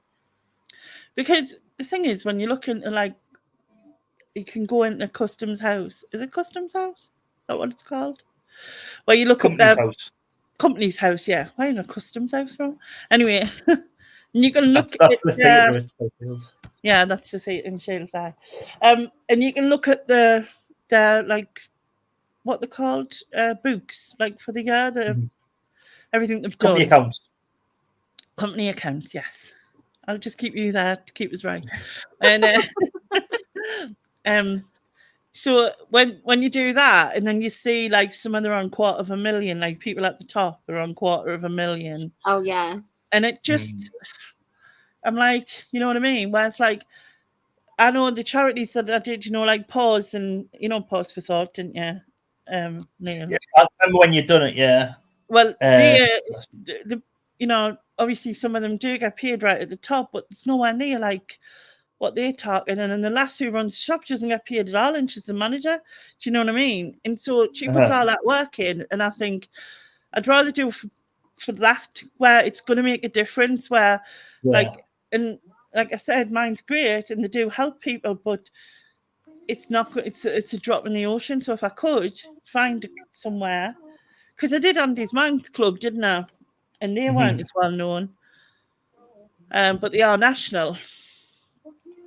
Yeah. I've never heard of them until you mentioned them. Yeah.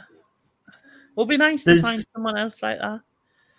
Calm, Campaign Against Living Miserably. Campaign Against Living Miserably. Which sounds like a piss take, really, doesn't it? Doesn't it? It does. I like living miserably, thank you. Miserably. Yeah, and Cheer up, man. Stop living miserably. Join us. Like being a miserable git. Shut the fuck up. Leave me alone. Yeah. Lindsay, it's nice to put a face to your name. Oh, thank you. Is it?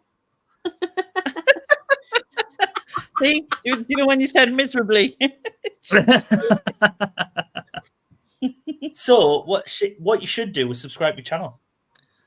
Yes, subscribe to channel name. Yes, Lin. If you subscribe to, especially if you like his music, channel, he puts out a short every day.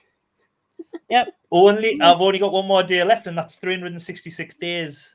Is it? Oh, is that what you were doing? That's a full year. Are you like thankful to finally get to the end? Are you now getting sick of them? Yeah. Oh, yeah. It didn't, like, today's one was International Mud Day. I've seen the screenshot of it. I've not clicked on it. I haven't seen it. It's got a mud mask. Oh, mud mask. Yeah.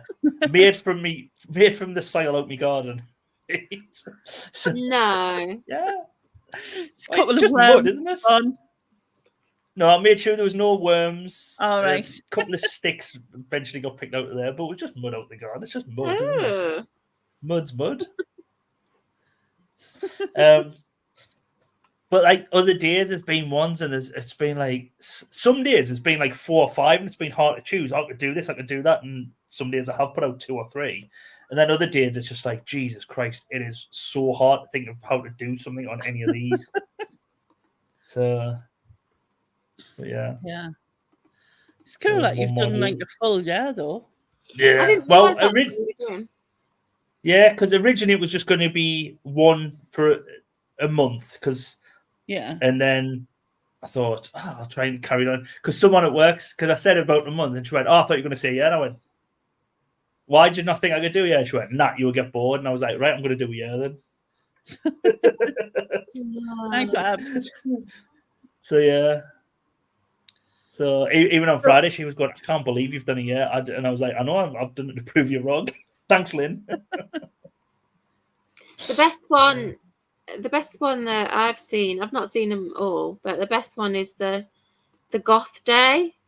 I think you should become a goth. You really it suited you so much. I'm too happy to be a goth, aren't I? Miserable. Supposedly. But yeah. Just watch our football team for the first few weeks. You'll soon be miserable. Yeah, there you go. So it works, isn't it? But seeing as you're finishing that means next week you can start the No. That's August when it's coming. It's coming back in August. What week in August? I've got to put it in my diary.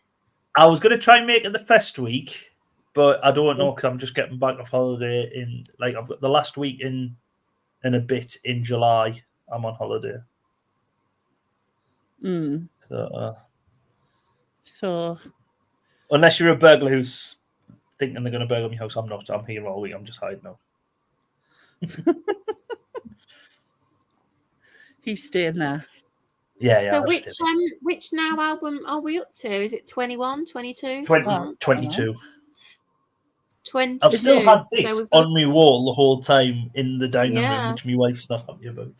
I got took down at Christmas, but it's still been on that wall the whole time. Replaced by now, that's what I call Christmas, yeah. Yeah. Yeah, temporarily. Sarah says, I don't know if there's Sorry. Lainey, you, me and Sharon need to schedule in some homework sessions then. Yeah. In August. For August. I miss doing them.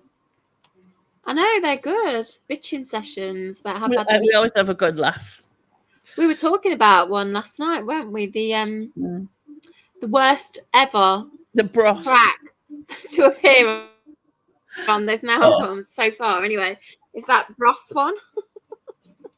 And really, that wasn't it. Pigeon. Yeah, that wasn't even a Christmas. That was part of the Christmas one where I picked the top 10 from the year, wasn't it? A Christmas top 10 from 88. Oh, right. Well, whatever that was the worst ever track that we've ever had to review because it was terrible. Because it was a double A side or something, so we had to watch the other one.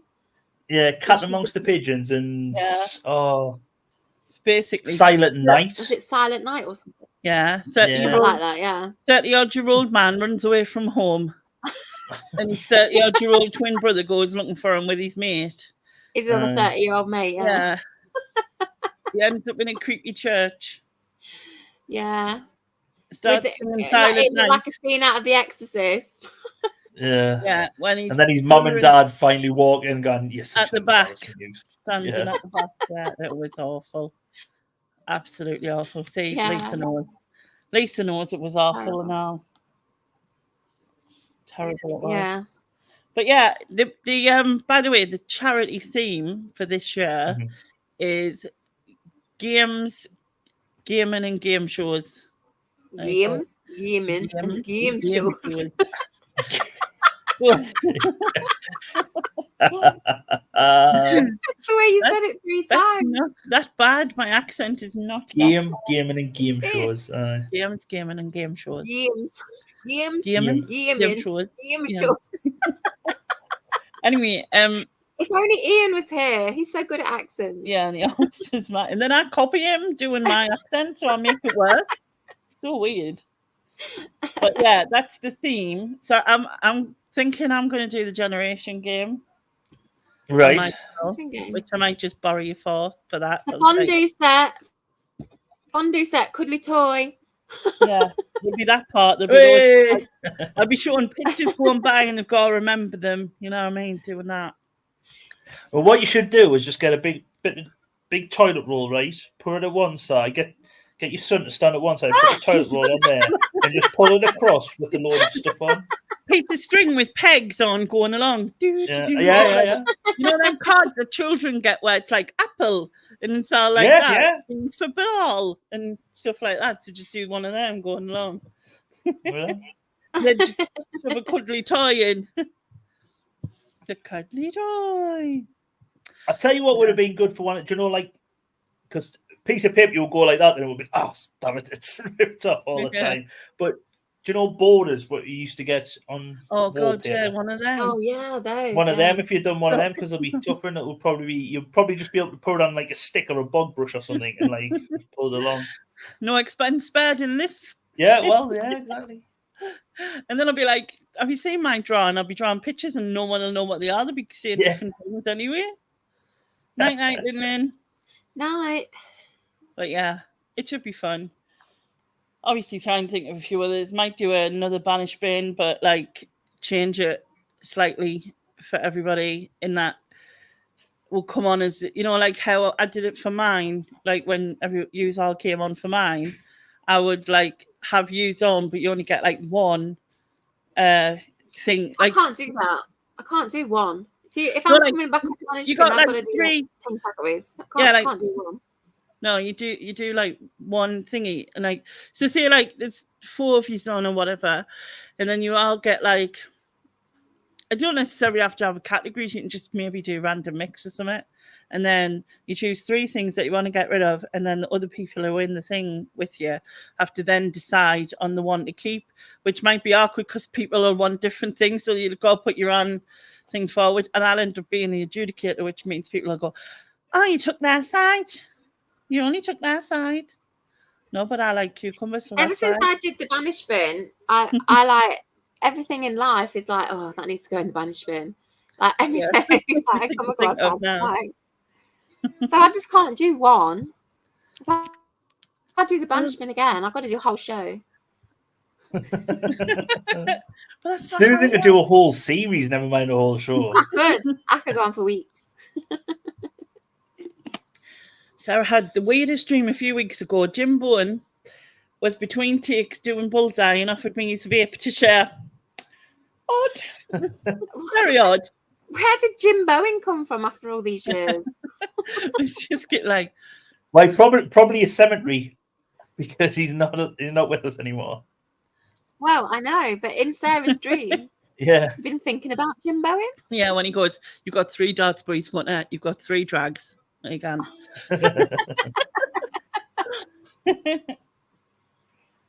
But yeah, that was odd. So you get other channels to join in and do different stuff then, or yeah. Right. And then I think I'm already planning next year. It's ridiculous because I'm stupid, but I'm gonna revisit the channel hop, but like without, it's not me that's going around. It'll be like, so someone will. So if we started off on Nick and Andrea's, if they'll join in, like let me just assuming here, and then someone will join them, and then they'll go from there to their channel, and then someone else will join them, and then they'll go from there to their channel, and so on and so on and so on until they come back, until I'm like the last one. I think. Right. I might start it a bit earlier rather than starting at 2.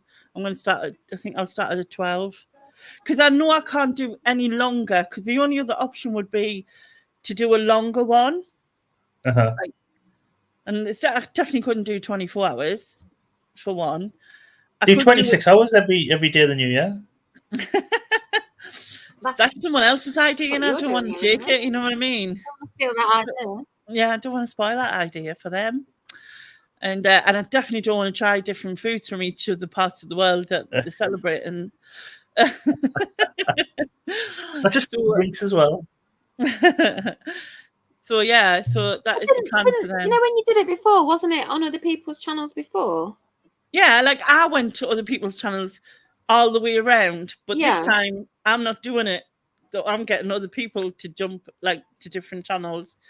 So rather than like, so for instance, we started last time we started on Nick and Andrea's, and I was on there, and then I went from Nick and Andrea's to I can't remember who, Karen might have been, and then I was on there, and then so you mean this time? You mean this time? It'll say it starts on Nick and Andrew again. Yeah. They would then go as a guest on Karen's channel if it was Karen. No, someone come on as a guest on their channel if they're starting it. Someone come on as a guest on their channel, and then we go to their channel, type of thing. Okay, so you wouldn't be on it at all? Not until the end. Well, then you could do 24 hours then, couldn't you? Because you can nap in between if you're not on it. No, because like I don't need to do 24 hours. I only need to do 12 because it's a different concept, you see. This is my logic. Yeah, but you're trying to outdo that concept, so do 24 hours. Well, no, then, I'm doing a different concept. It's not outdoing it. I'm just doing a different one. So if like Nick and Andrew start, and then Neil goes on their channel for, I don't know, 10 minutes or whatever, then he goes to his. He's already got it set up, assuming. He goes to his. Yeah. And then, I don't know, you go to his channel, for instance, and then so on and so forth. Do you know what I mean? And it just jumps along. And then I'm like the last one. And then I'll probably have a few people on mine, I guess, maybe. I mean, it probably worked, but I think the thing about the other one was that you were on it the whole time, which made it amazing. You were like the glue that kept it all together. I don't know. I really don't know, because, like, obviously, I'd lost my dad a couple of weeks before. My mum was in hospital. My niece was in hospital. I don't even know.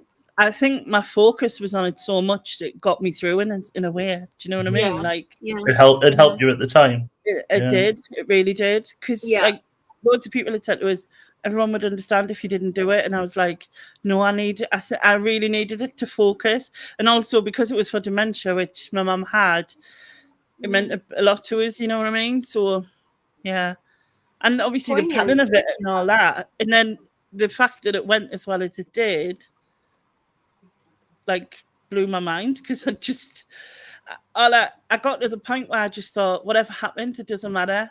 I can just, if someone doesn't turn up or their internet's playing up, I can either stay on the person's channel I'm on, or I can go to my own if worst case scenario, and that's the way I did it when I just went on. So. What are you watching, Neil? Sorry, I've got Coldplay on at the same time, Glastonbury. And Chris Martin. Do you know in the skies will look upon? And do you know where it goes? Just before it goes like into the big dun dun dun dun dun. He stopped it. He went like that and then stopped it all, and then went across to his band and was saying something. I don't know what it is. Oh, weird. Thanks, Donna. She said that was epic, the channel hop. That started with a dream, that. Isn't that weird? Yeah. Started with a dream, and then I told you. Yeah, exactly. You got my lyric-itis. And then I told you love, didn't I? And then they were like, well, do it. So I actually applied to, because it was Guinness Book of Records thing that I was attempting. And I applied for it and everything. And they were like, it cost us £5 to put my suggestion in, and then they were like, basically no, unless you want to pay like $3,000 to get someone to come out and do this, that, and the other. And I was like, basically no. So I just said, stuff it, didn't need them anyway, and do it either way. So I did. Sarah says, I think sometimes after loss with grief, a distraction can be just what you need, and it gives you a short period of normality. Definitely. Yeah. Totally. It was just total focus on it, I think. That's what my brain was in. Total focus. Hey, look, it's Bumcrack Picker. Hi, neighbour. Hi, BTC. Hi from Wales. What is Bumcrack Picker's real name? Do we know? I did know. BCP, isn't it? Is it Ray? Raymond or Roy? Raymond? Ray or Raymond or Roy or something like that. I always love his picture. His picture, that bar 6, that was like a chocolate bar from my childhood. I used to love that stuff. Yeah. Oh, is that his picture in the chat? Like he's. Can you put his comment up? Yeah, bar 6. It's like a chocolate bar from the free 70s. Picnic mug. Oh look, you get free picnic mugs. Do you know what it looks like though? It looks like something off Willy Wonka, the original one, the best one. Yeah. You could get like with Gene Wilder, the proper one with Gene Wilder. When you open it. Yeah. I think he's shocked with it. I want a bar 6 now. Get me one. So what was a bar 6 though? Was it just like a Dairy Milk then? No, my memory of it is it's like a wafery type bar inside. I might be wrong. I might be misremembering, but that's how I think it is. I don't recall it, so I don't know. I think it's definitely 70s. Oh, right. Yeah. Well, that bar 6 was probably because I can remember it in the 80s wrapper. Oh.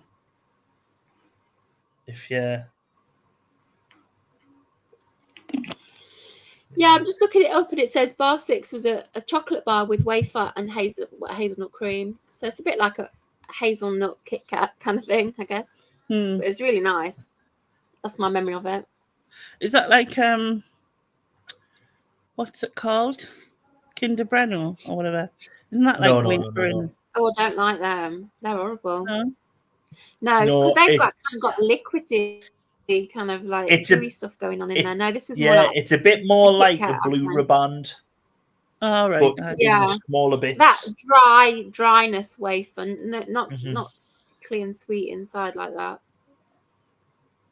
What are you drinking? Limoncello.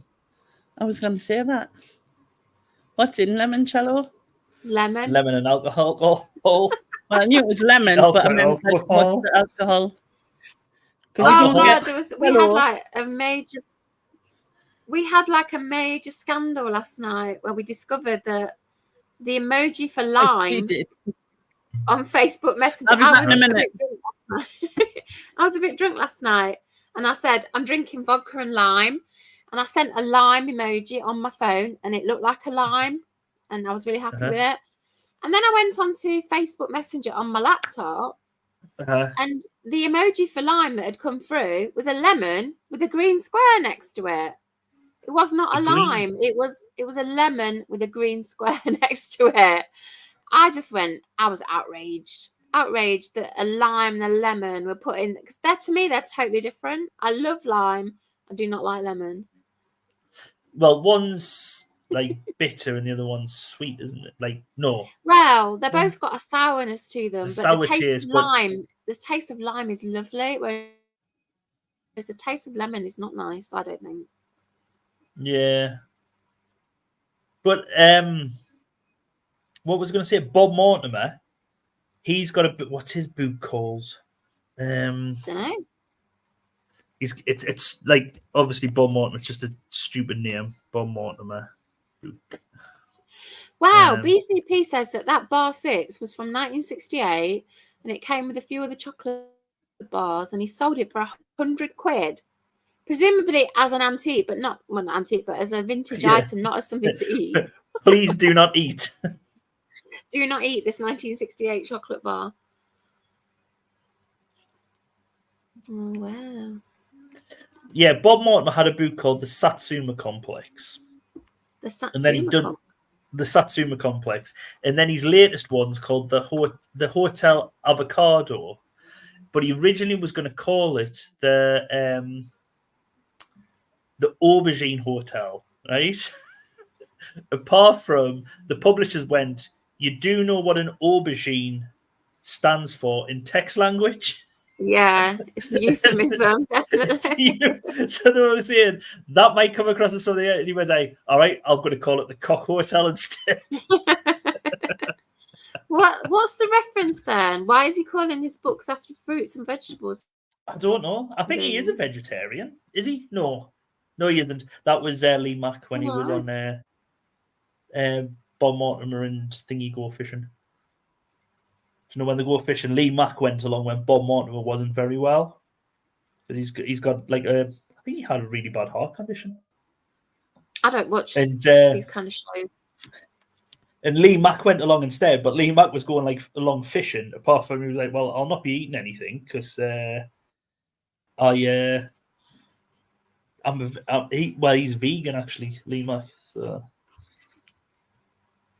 Jamie Oliver had a small cafe on wheels called the Cock Insider.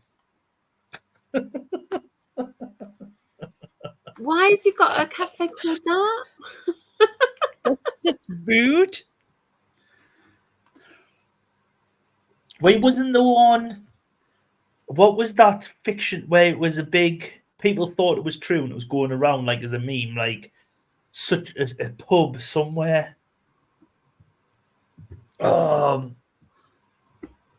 Rude pub name.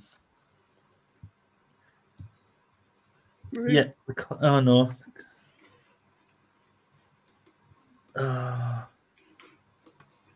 And it was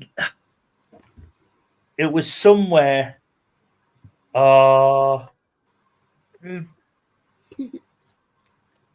Fake. Oh, I can't remember. Someone might know in the chat. You don't need fake ones though, because there's enough like rude place names that exist naturally. You don't need fake ones. I mean, I definitely want to move to that island called Twat off the coast of Scotland. I think that's my spiritual home. Well, we have a farmer up in Scotland who we'll deal with who's called Alan Twat. So he does trade as a twat. Is his middle name? Yeah. When I used to live in Leicestershire, you'd often see the skips, and the company name was T Watts. But on the side of it, obviously, it's squinched up together on the side of a skip. It says Twats Skips. I just thought I want one of them outside my house. T Watts. BCP said he's told the buyer about the chocolate that if they're opening it, he wasn't responsible. Yeah. But I wouldn't be surprised if someone off YouTube bought it to eat. Like I've bought, because there is people that I don't know if you've you ever seen that challenge. Yeah, where someone drank like is it Pepsi Crystal? So a bit like can you remember Tab Clear, like the clear Coke? What Coca-Cola brought out? No. Well, it was like clear Coke. Well, Pepsi brought one out called Crystal Pepsi, and this YouTube Crystal meth. No. Crystal Pepsi failure. Right. Who is it? Drink. What was he called?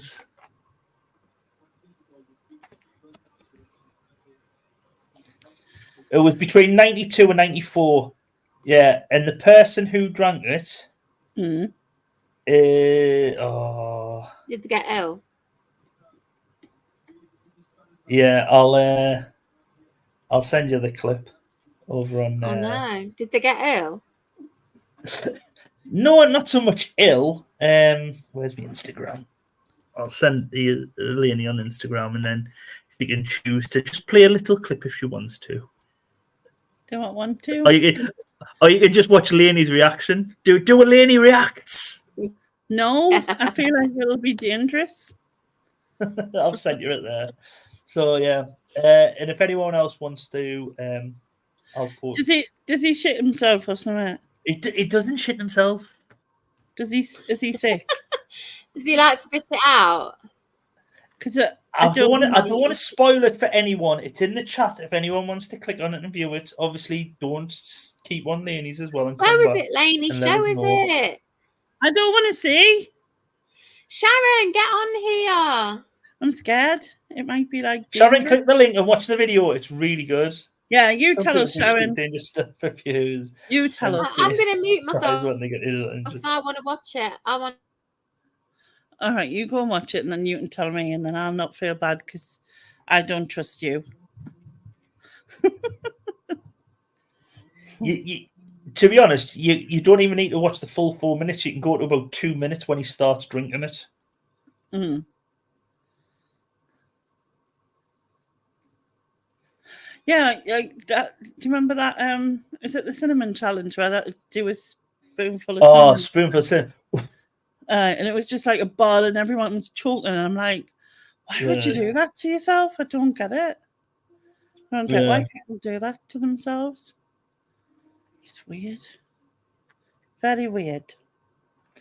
Yeah, but it's like I've seen people who've opened like American Civil War supplies and that. Oh, that's one I do want to try, right? Because I love fish. Do you know that fermented fish you can get? Which one? It's like basically they tell you if you're going to open it, do not do it in. What you're supposed to do when you open it, you're supposed to put it in water and open it in the water because then the water absorbs the smell. But people open it up and basically they had it on QI and the tools. Alan Davies, do not open it because we've been warned. The stench will stay in the studios. But I love fish. I love fish, but I don't know if I'd want that. Yeah, isn't there like a fish? Fermented fish. Oh, no, the Norwegian fermented fish or Danish fermented fish. I've seen them. I've heard about that. Isn't it like some sort of heron? I wouldn't touch that. Oh, I get rolled herring. I've had rolled herring before because you can go to IKEA, and when I've been to IKEA, you can get like rolled herring mops. Yeah, but it's like in pickle.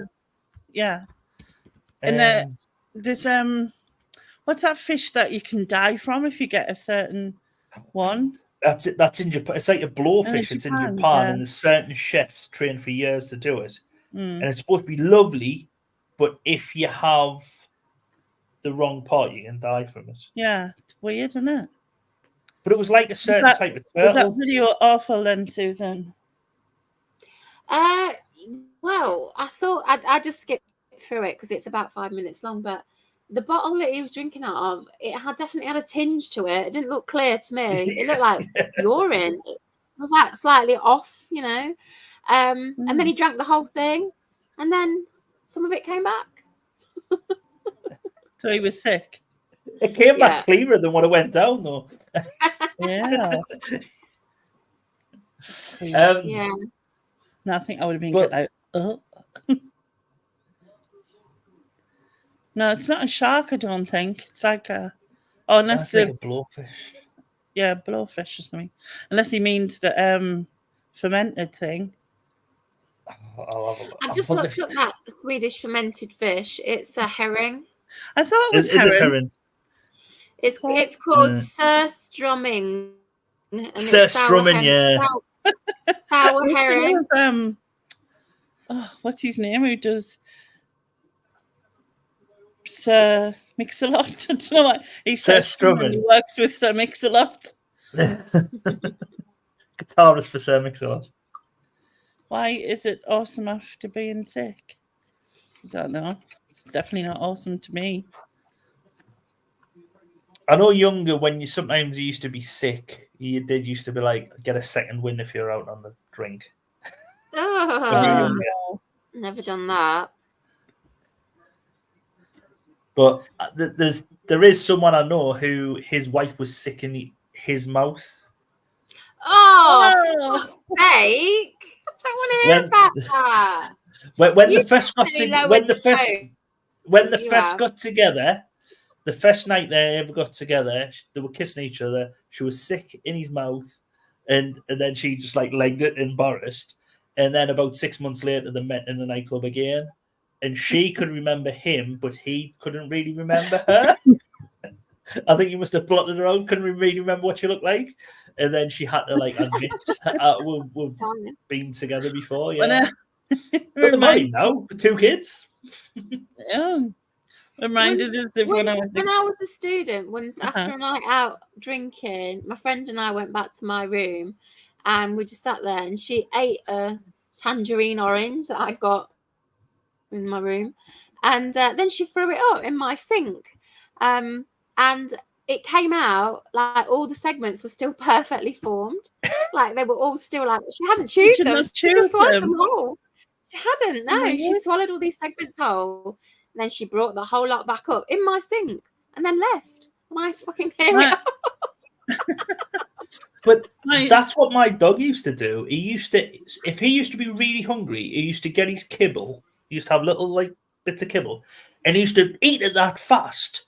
He used to eat it down. And then do you know how a dog goes like from its arse to and it like goes from its bum to its head, like it's going to be sick. Yeah. I come up and it was in like a bag of phlegm. But there was still whole. Yeah. It was still whole, but it was in a bag of phlegm. And then he used to wallop and eat them up afterwards after that. Oh, good. Dogs are so yeah. But he used to eat it much slower as well. I mean, when cats are sick, they often have like that whole dried biscuit things coming back up. But they don't. They have snappers. They don't re-eat it. Yeah. Have you missed us, Sharon? Yeah. Sharon, Wait, come on going and back chat to well, you said about kissing in someone's mouth. When I my first ever boyfriend, when he kissed us the first time, I was like so scared that I held my breath, and because I held my breath, and we were still kissing, I ended up releasing the whole air into his mouth. I was just like that. Air is acceptable, Lainey. Air is acceptable. Yeah, you know what I mean? Yeah. Unless it's a farce. No, it wasn't a farce. It was Donna, you come on as well. I like Donna's when she was on Nick and Andrea the other week. She did really well. She did. I really enjoyed that. Oh, yes, I've seen that, yeah. It was something different from the Nick and Andrea boring channel. Nick knows I call him boring. Yeah. So, yeah, I'll be getting you involved, of course, Neil. We'll have to do a game show or something. So you can do anything from quizzes to whatever, play your cards right.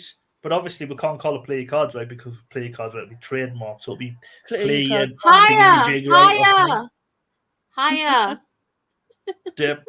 I've got an idea for that, actually.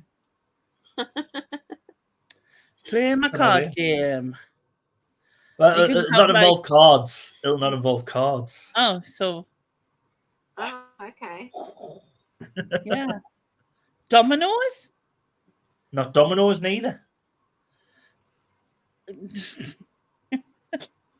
Either way, I'll be shouted at, but it'll be fun. Is there a quiz show based on dominoes? I don't think so. I can't think of one. No. It was just the only other thing that came in my head other than cards. Because what else could you say? Speaking of the Welsh one. She's here. Yeah, she is. Oh, happy Christmas. Merry fucking Christmas. Right, first question. I hope you have, I will try not to swear. I hope you have thoroughly steamrolled Nigel. Yes.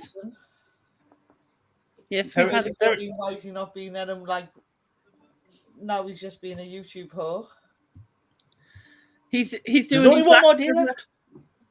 He's got one last day, and then he's going to do his thing in August, so we can get homework back up and running, and yeah. Oh, okay, all right. Be cool. So, let's have a look. When's the last day in August? Just to me, the last day, Sunday. Are you doing Sunday? Sunday 31st. Do Sunday. I think it's the in August. It's the 3rd or something, or the 4th. 4th is the 1st. August the 4th. You said you're not going to do the 4th. What day of the week do you do it? Sunday, Monday, what? Sunday. So if you're not doing the 4th. No, I might do the 4th, but if not the 4th, it'll be the 11th, isn't it? So shall we just say 11th for definite then, and we're booking you in?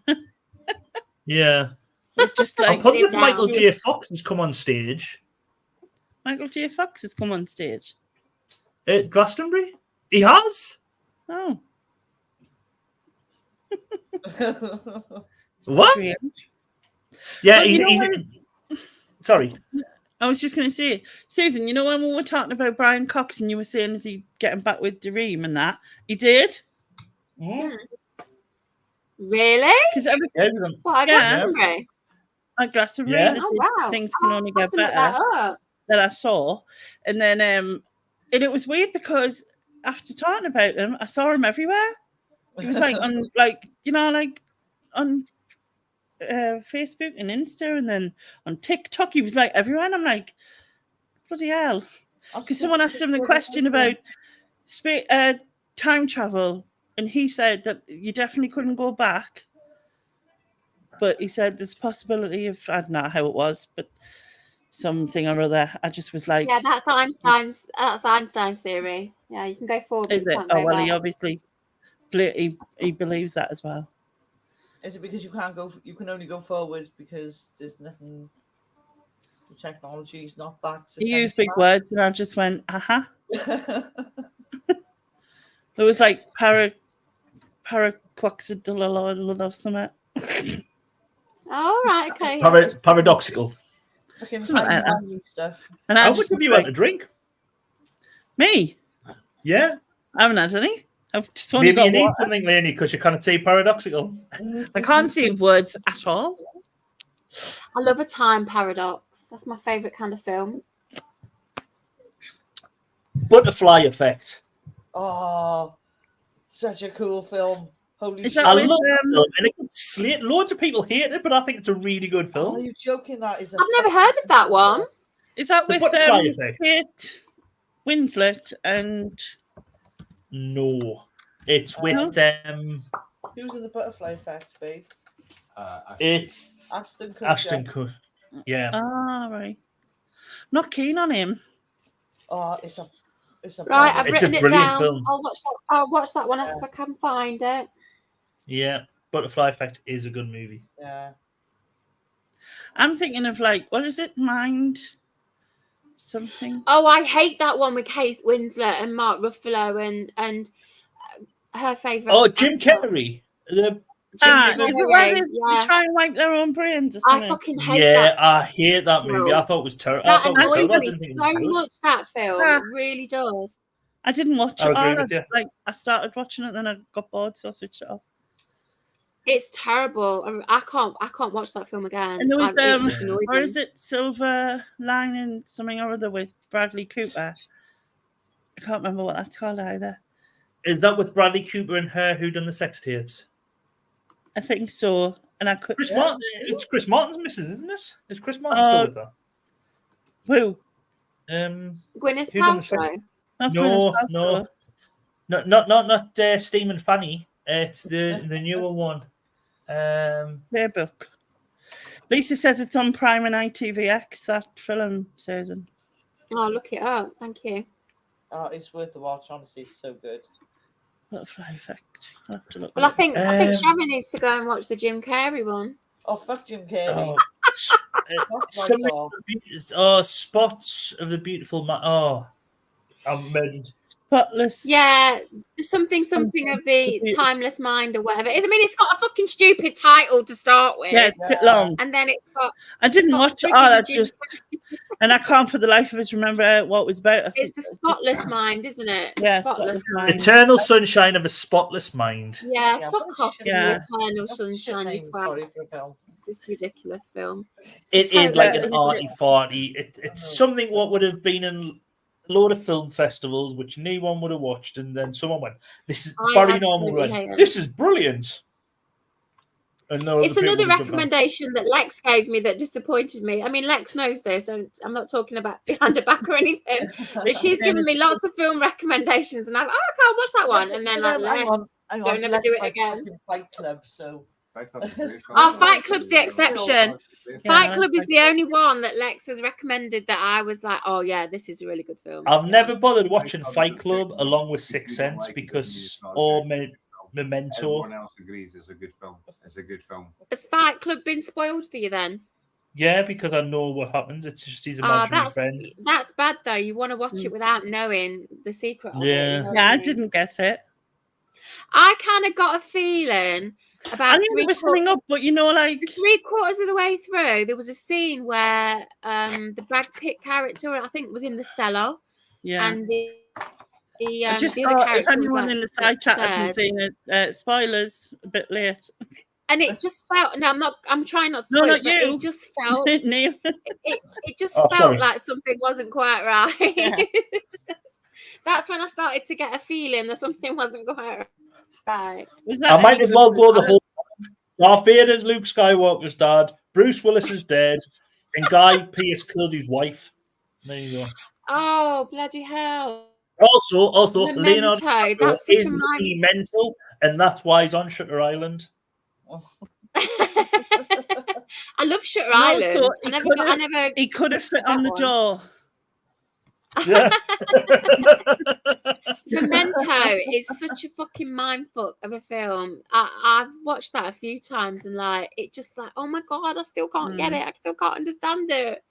But I do like Memento. Someone said Kevin Spacey's the wrong one. He isn't just disabled, but that is just real life as well as The Usual Suspects. He's a wrong one. He's a wrong one. It's Hollywood, baby. Lisa's saying she watched Road to Perdition the other day. Was it any good? Have you seen that? I haven't. No. Tom Hanks. I've just seen Shawshank within the last year. Oh, I can't stand that film. Oh, I love it, man. Can't stand Shawshank Brilliant movie. Redemption. I haven't No. seen it. It's the narrator. It's the narration that annoys me on that. I love the It's narration just because I like annoying. his voice.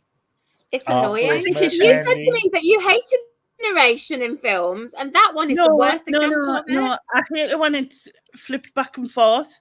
You know what I mean? That's what I hate. I don't know what you mean. What do you mean? Like, have you not seen The Butterfly Effect in Laney? Because that flips all over the place. I struggle with like whether you don't know what part you're in. Like, back when he was young, or in the future. Is this like?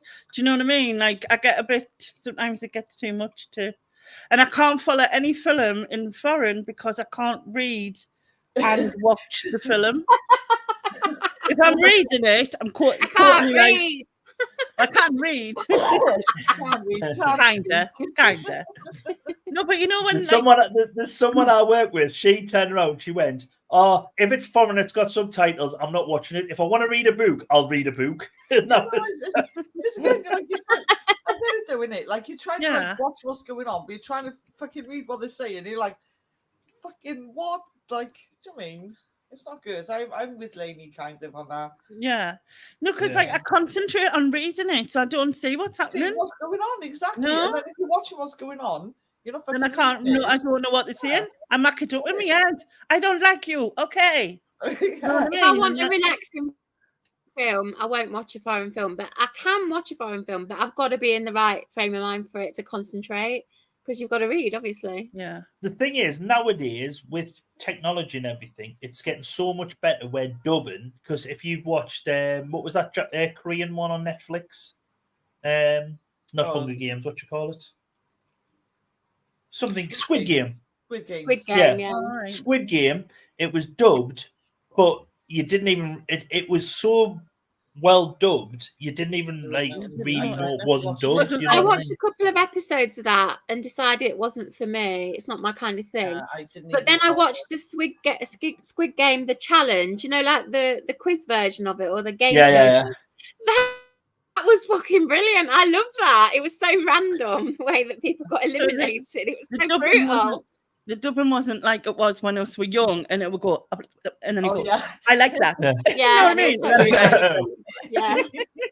That was really bad dubbing back in the day. Squid Game, the challenge is really, really good. I've never seen the challenge. Oh, it's so good. Watch it. It's even if you don't like Squid Game, it's so funny. The thing is, I loved Squid Game. I thought it was brilliant. But Mr. Beast done a version. And you probably don't like Mr. Beast, the YouTuber or whatever, and think he's for kids. But he's done a version where you don't know who Mr. Beast is. He's like the biggest thing on YouTube. Yeah, he's huge.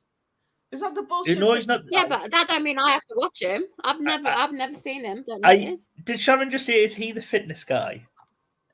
I don't know. Who is he? I don't know.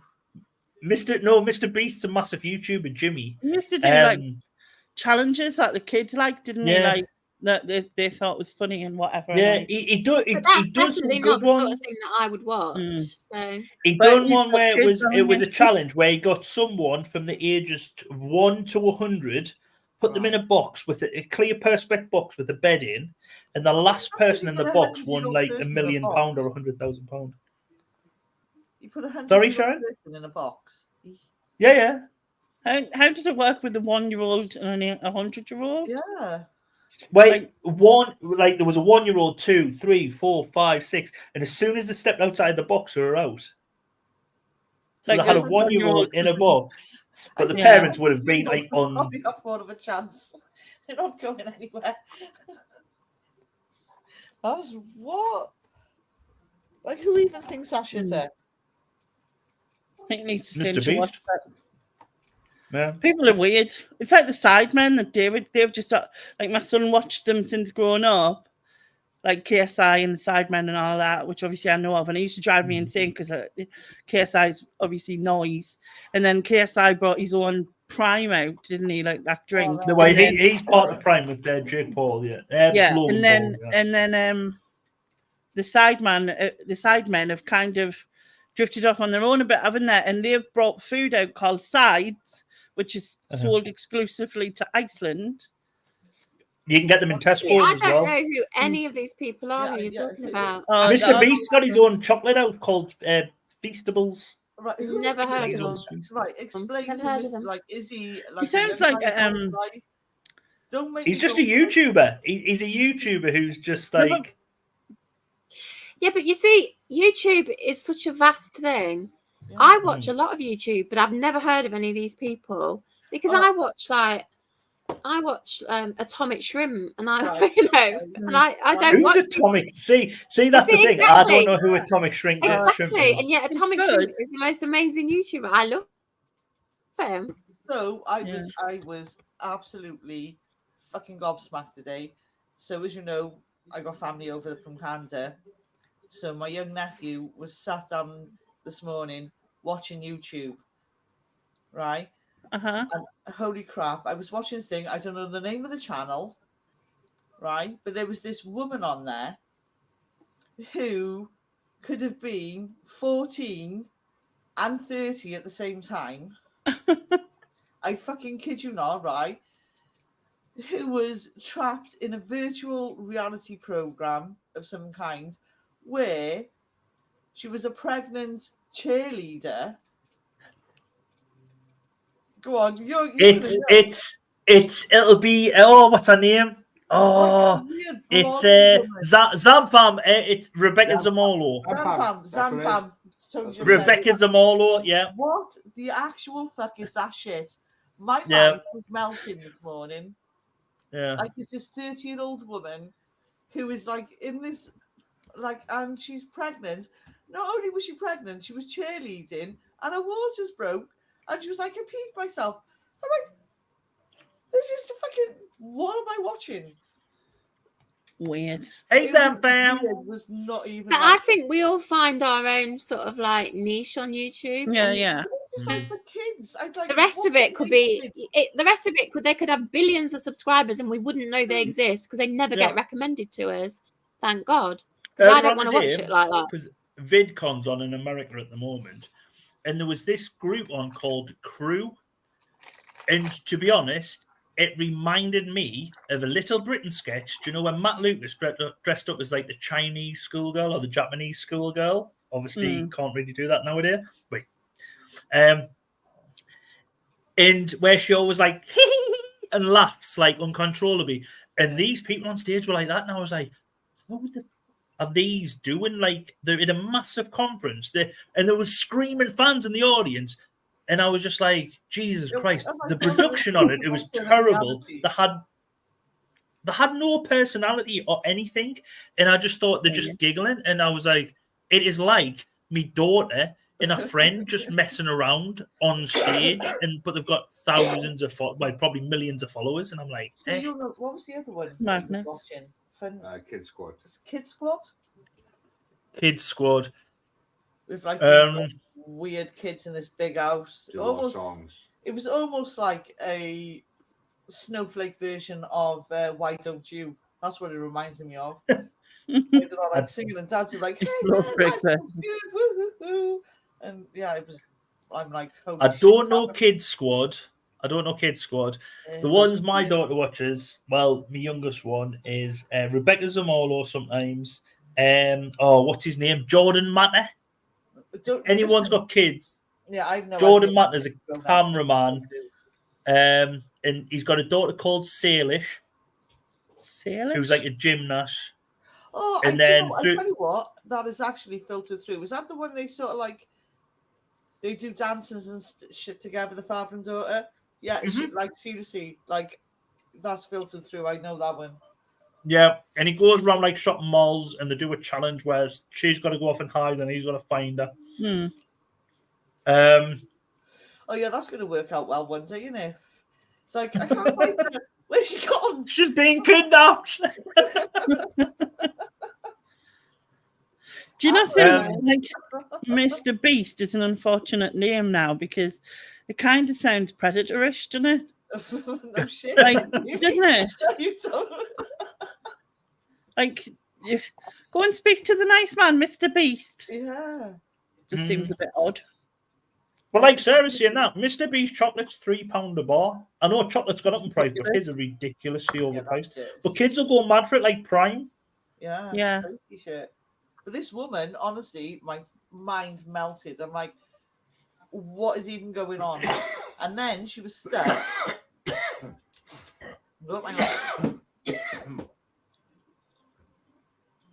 And then she was stuck in this like weird program, and they were making her do exercises. But she was like 30 years old, not 15. Yeah. That's fucking weird. She's a multi-millionaire. That's weird shit. But then there's what was the other ones? There's J. Crew. That's another one. What my daughter watches. Who? Jordan Matter. Oh, who's the? There's some blokes as well. Oh, I can't think what they're called. But there is ones like we'll not know. It's like I just again, like for me, it's like my kids obviously have grown up, so it was like bloody Ninky Nonk and all that fucking palaver. It was none of this shit. It's like, oh crap. For anyone who's not from England, the Ninky Nonk is like a truck on in the Night Garden. The Night Garden. She's not. Sharon wasn't given like a rate because it does sound like you're given like a racist name. I was going through type of people. I was going through TikTok, and as I was scrolling through, the tune of Rosie and Jim came on. Rosie and Jim, someone had changed it and also put Rose West and Jim will fix it. The tune, and I was like, what the hell? It was just like I can't think of it now. Other than with that now. You cannot unthink that. No, that's brilliant. I can't unthink it. I'll find it. I'll send you it again. Oh no, don't. I'll send it to Neil, not you. Susan doesn't want our memories of Jim will fix it spoiling in his nice chair. Fuck that. I hated that show. Yeah, but it was pretty weird. Pretty weird. So, on the side note then, Nigel, are you going to pick where you left off? Yeah. Now 22. First song, Erasure. 11th of August. Erasure with, what you call us? Aberress. Right, okay. Yeah, I think I vaguely remember. Yeah, I think it's that.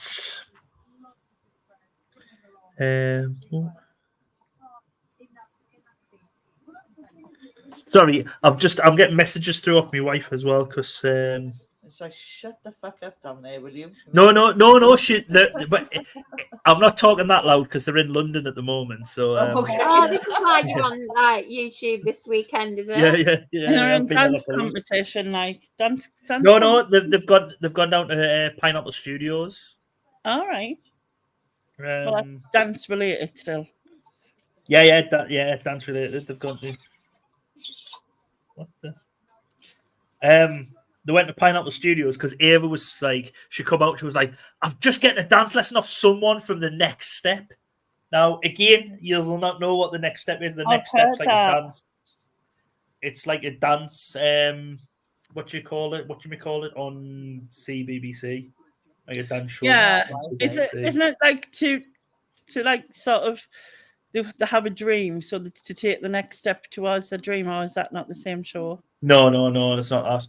It's basically like I don't know. It's a bit like a teen drama based around a dance studio. Right. And so, like Saved by the Bell, but well, not even like Saved by the Bell, because Saved by the Bell was fun. Like Biker Grove, but with the musical. Yeah.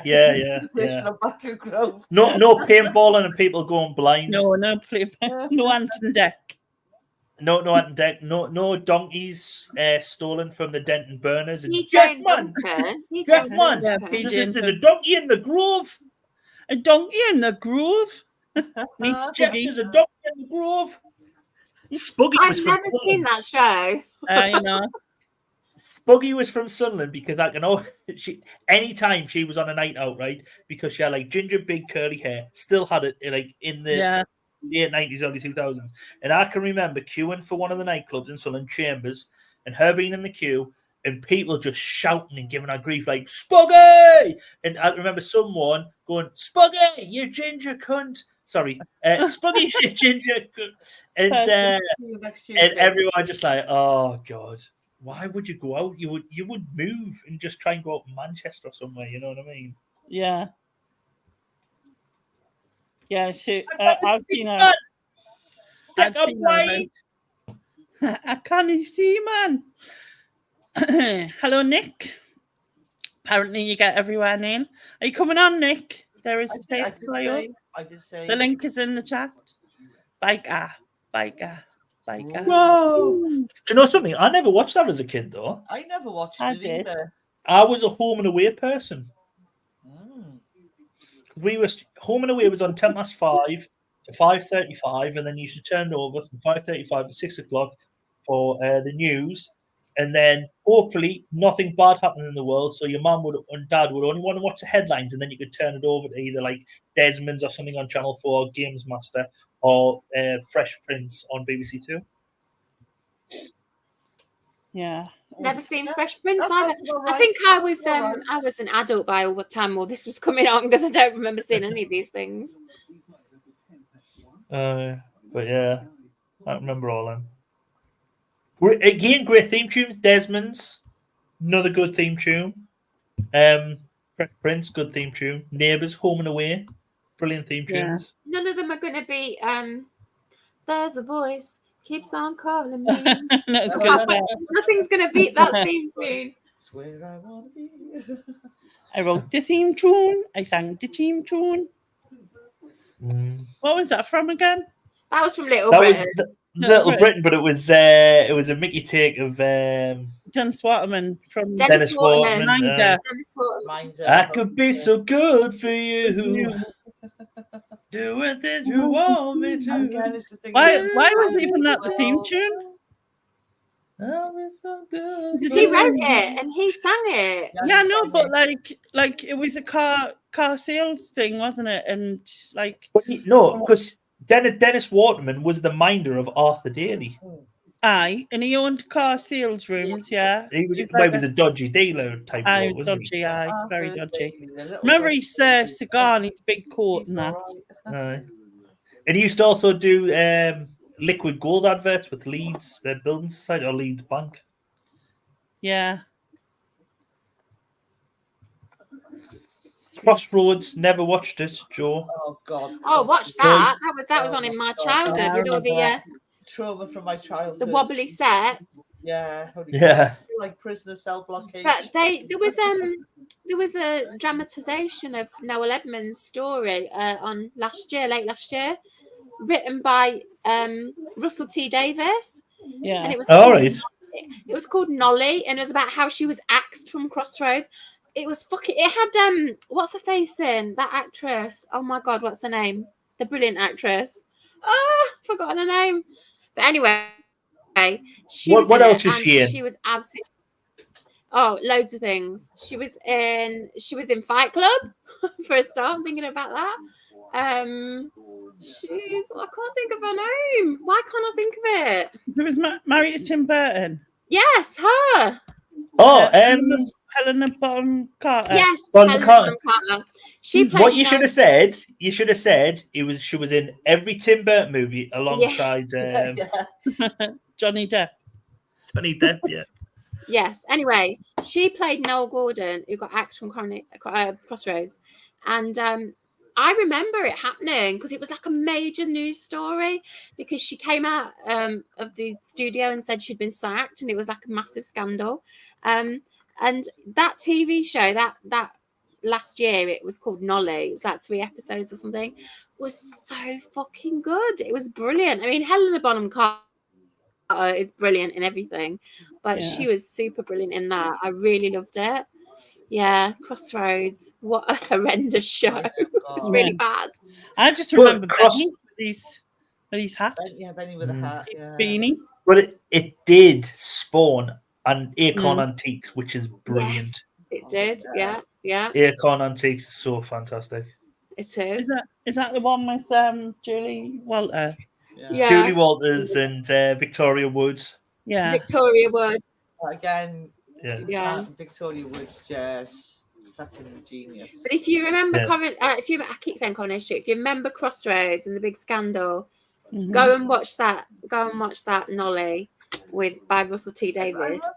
It's on ITV Player, I think. It is. It's superb. Yeah. It's absolute. Because some of the actors they got to play the Crossroads actors, uncanny. They're uncannily like them. They are so good. Oh, Dinner Ladies. Yeah, it was brilliant. Holy shit, yeah, Dinner Ladies. Oh, Dinner Ladies was fabulous. Yeah, so Love Dinner Ladies.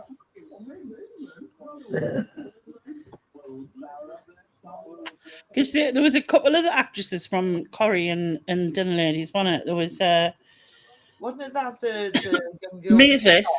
Mavis, yeah, she was. Les Dennis. And then what was she called? The young girl. Oh, it was Sunita. That Asian girl, she was in it, wasn't she? Yeah, she was good too. Yeah, she was quite like sort of dopey, for a better word, in the Dinner Ladies. Yeah, such a good program. I could watch that again. Yeah. Say that, have you watched The Boys yet, Lainey? I am on episode. I don't know if it's me, but I can barely hear Sharon. Is it just me? But I can barely hear Sharon. No, Sharon is quite low. Something on the background. It's now that there's a background noise, I can't hear Sharon at all. There's no background noise. Can you get closer to your mic or something? Because I can hardly hear you. Hold a moment. Please hold. Hold the line, caller. She's muted. Yeah. So someone else. No, is she not sorting out a mic though? Yeah, but she's muted, so the sound is still there. Isn't it? Is it me? Is this? I can hear background noise. And is it not? Oh, it's hold on. It's is it you? Dale. It's your background noise, but Sharon is still low. So turn off the background noise. It's the lads talking in the background, man. Shut up, man. Meet you, man. Shh. Blaming Sharon for no reason. And it's Neil's fault, isn't it? Well, I think Tony was talking and all, wasn't he? We'll just blame Tony. Welsh. Has he got no shins? Well, he's got no what? Has he got no shins? That's what you call him, no shins? Tony. Tony. Is that better? Yes. Yeah. There's no background noise now, Sharon. Well done. Yeah, because Neil turned it off. Because Tony sat by Tony, no shins, whatever. It's sat by her, perfectly silent. So. Yeah, tech issues. Try going into the same room as Mike. I'm over here. You just rude. He's no fucking expert either, so don't fucking throw stones at me. Anyway, Nick, tell you and Mrs. Nick to get on here. You and Mrs. Nick. Like she doesn't exist in her own right, does she? Yeah. She's like a non-entity. Sorry, I'll change that. Anyway, Andrea, tell you and Mrs. Andrea to get on here. Mr. Andrea. I still call him Mrs. Andrea. Oh, God. Mrs. Nick, are you there? Mrs. Nick. Oh, dear. Yeah, it was we always do the same thing, right? Food, television, shows. What's next? We're done TV, music. Children's TV. Yeah, music, then God knows what. It all just goes round and round. Round and round. Sorry, Sharon, I couldn't quite hear your insults. Yeah. So you can type them for you. I'll just fucking type them up then, shall Yeah, I? just like a permanent reminder. You know what I mean? Oh, Nick's such a cool dude. That's what I'm just saying to me. Yeah, he's the coolest of cool dudes, definitely. Isn't he cool AF? Oh, he's definitely cool, yeah. Cool AF, yeah, definitely. That was his nickname for a while. Yeah. Cool AF Nick. It was funny. But yeah. Not you've run out of limoncello. No, there wasn't much limoncello. You know that Nick and Andrea's channel's 10th anniversary is coming up? Yeah. It passed already. No, I think it's in a couple of weeks. Yeah. But in that 10 years, Nick has aged like about 30 years. Because if you go back and look at his first videos, he looks like 30 years younger. You need to come and defend yourself here. There is no defense. I'm going to try and have a look at one of Nick's early videos. There is no defense. Case closed. Can I try and find your oldest video? The very oldest one. The very oldest one, 9 years ago, 69,000 views. See,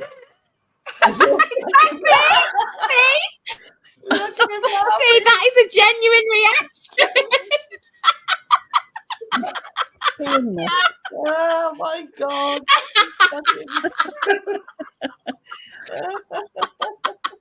Oh dear. Nick's sitting there on his sofa going, what the fuck? Well, Andrea hasn't aged, has she? No. Andrea's definitely got the painting in the attic going on.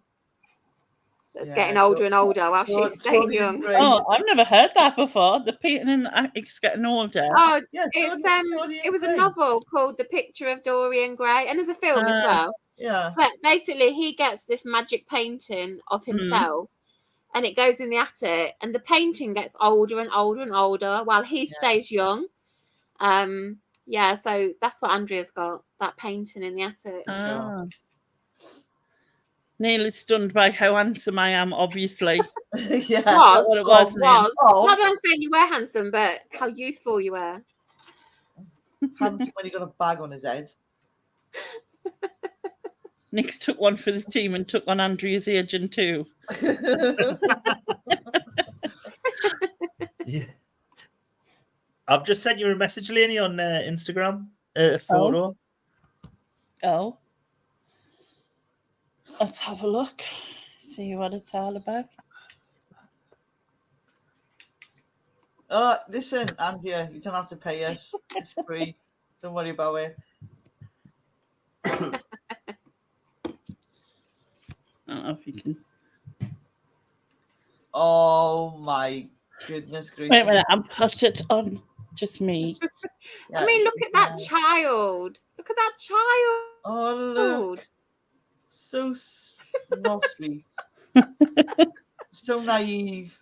He looks slightly lost, doesn't he? He's like, yeah, he looks like a little bit like deer in the headlights. Like, deer in the headlights. I know how Andrea's. Hello, I'll pay you later. Don't have to pay. It's the truth. Yeah, that's what I said. It's like no fee involved. Yeah. The thing is, like, watching that video, Nick's just going, well, I'll get some ad revenue from that anyway. Taking the piss out of me, but I'm getting the ad revenue.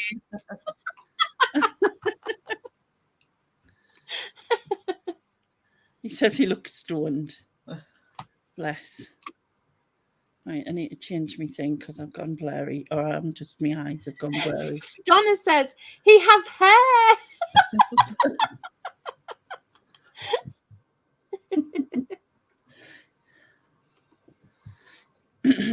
Is that actually Nick's first video, or did he upload a different one? He's like taking them off or not? No, I think that is his first one. That is his very first one. Yeah. He's taking them away. Yeah, he might still have hair, but it's just in the wrong places. It's invisible hair now. It's like me. It's like this part of my hair. It's like, I think I'm going bald. I'm going to be bald. Feels really thin here. I've got receding hair. Like, yeah, my son does. They look like horns. So he does that thing where it's like slightly brushes it round. So yeah. Yeah. Home over. Yeah. Goth. Emo.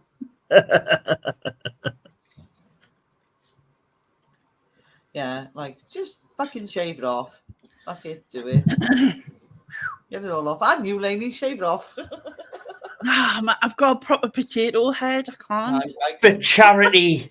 For your charity night. No, charity. There's no way, because like I use my hair as protection. Yeah, no, don't to like hide my face. So there's no way. I did it during lockdown. Shaved my head. It was one of those. Did you? Yeah, she did. Yes. Oh, no, you did, didn't you? Holy crap. Well, because we couldn't go to the hairdresser and it was getting on my nerves. And I've always wanted to try it. So I shaved it off. No one ever saw it because I live alone. And if I went out, I put a hat on. So no one ever saw it. All my life, I have had really short hair. All my life, up until about 10 years, 12 years ago. Even when I had short hair, the thought of shaving my head, no. It was fucking brilliant, Sharon. You didn't have to wash your hair for a start. And then when it started to grow, you didn't have to style it or anything. It's fantastic. It was fantastic. No. There's a girl I used to work with. The only reason I did it was because of lockdown, though, because I knew that, because it was like October lockdown year, that first year.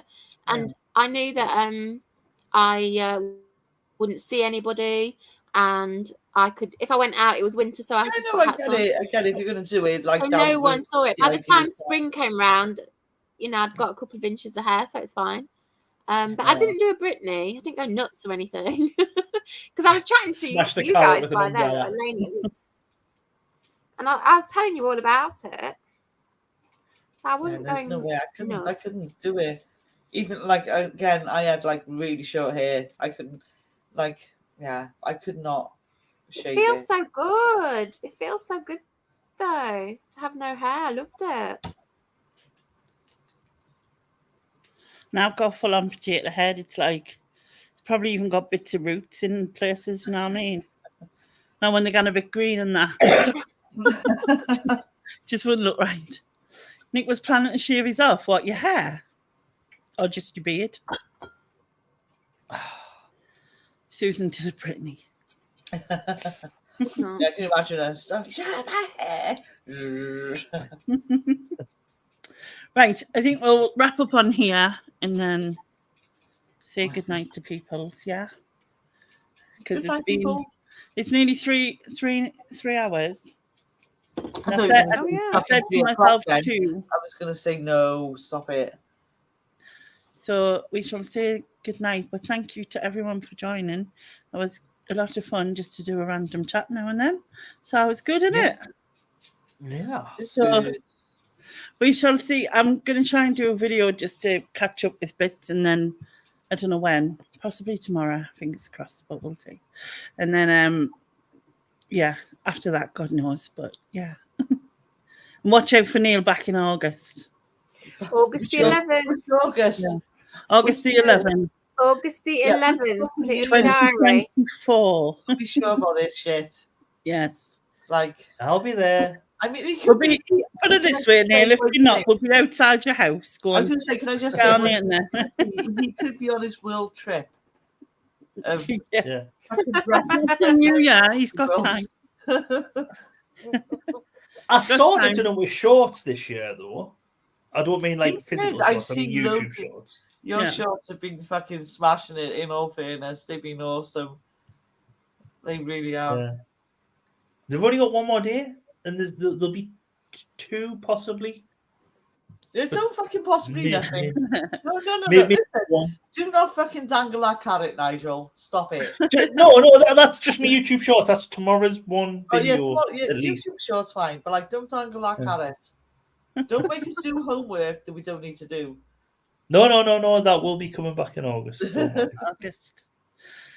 No, sorry, Andrew. There's no more singing, unfortunately, because like I've chopped it all and put it in what I was going to put in. So yeah, don't worry about your ears on the next one. Anyway, good night, people. Bye-bye. Take care. Bye. Bye.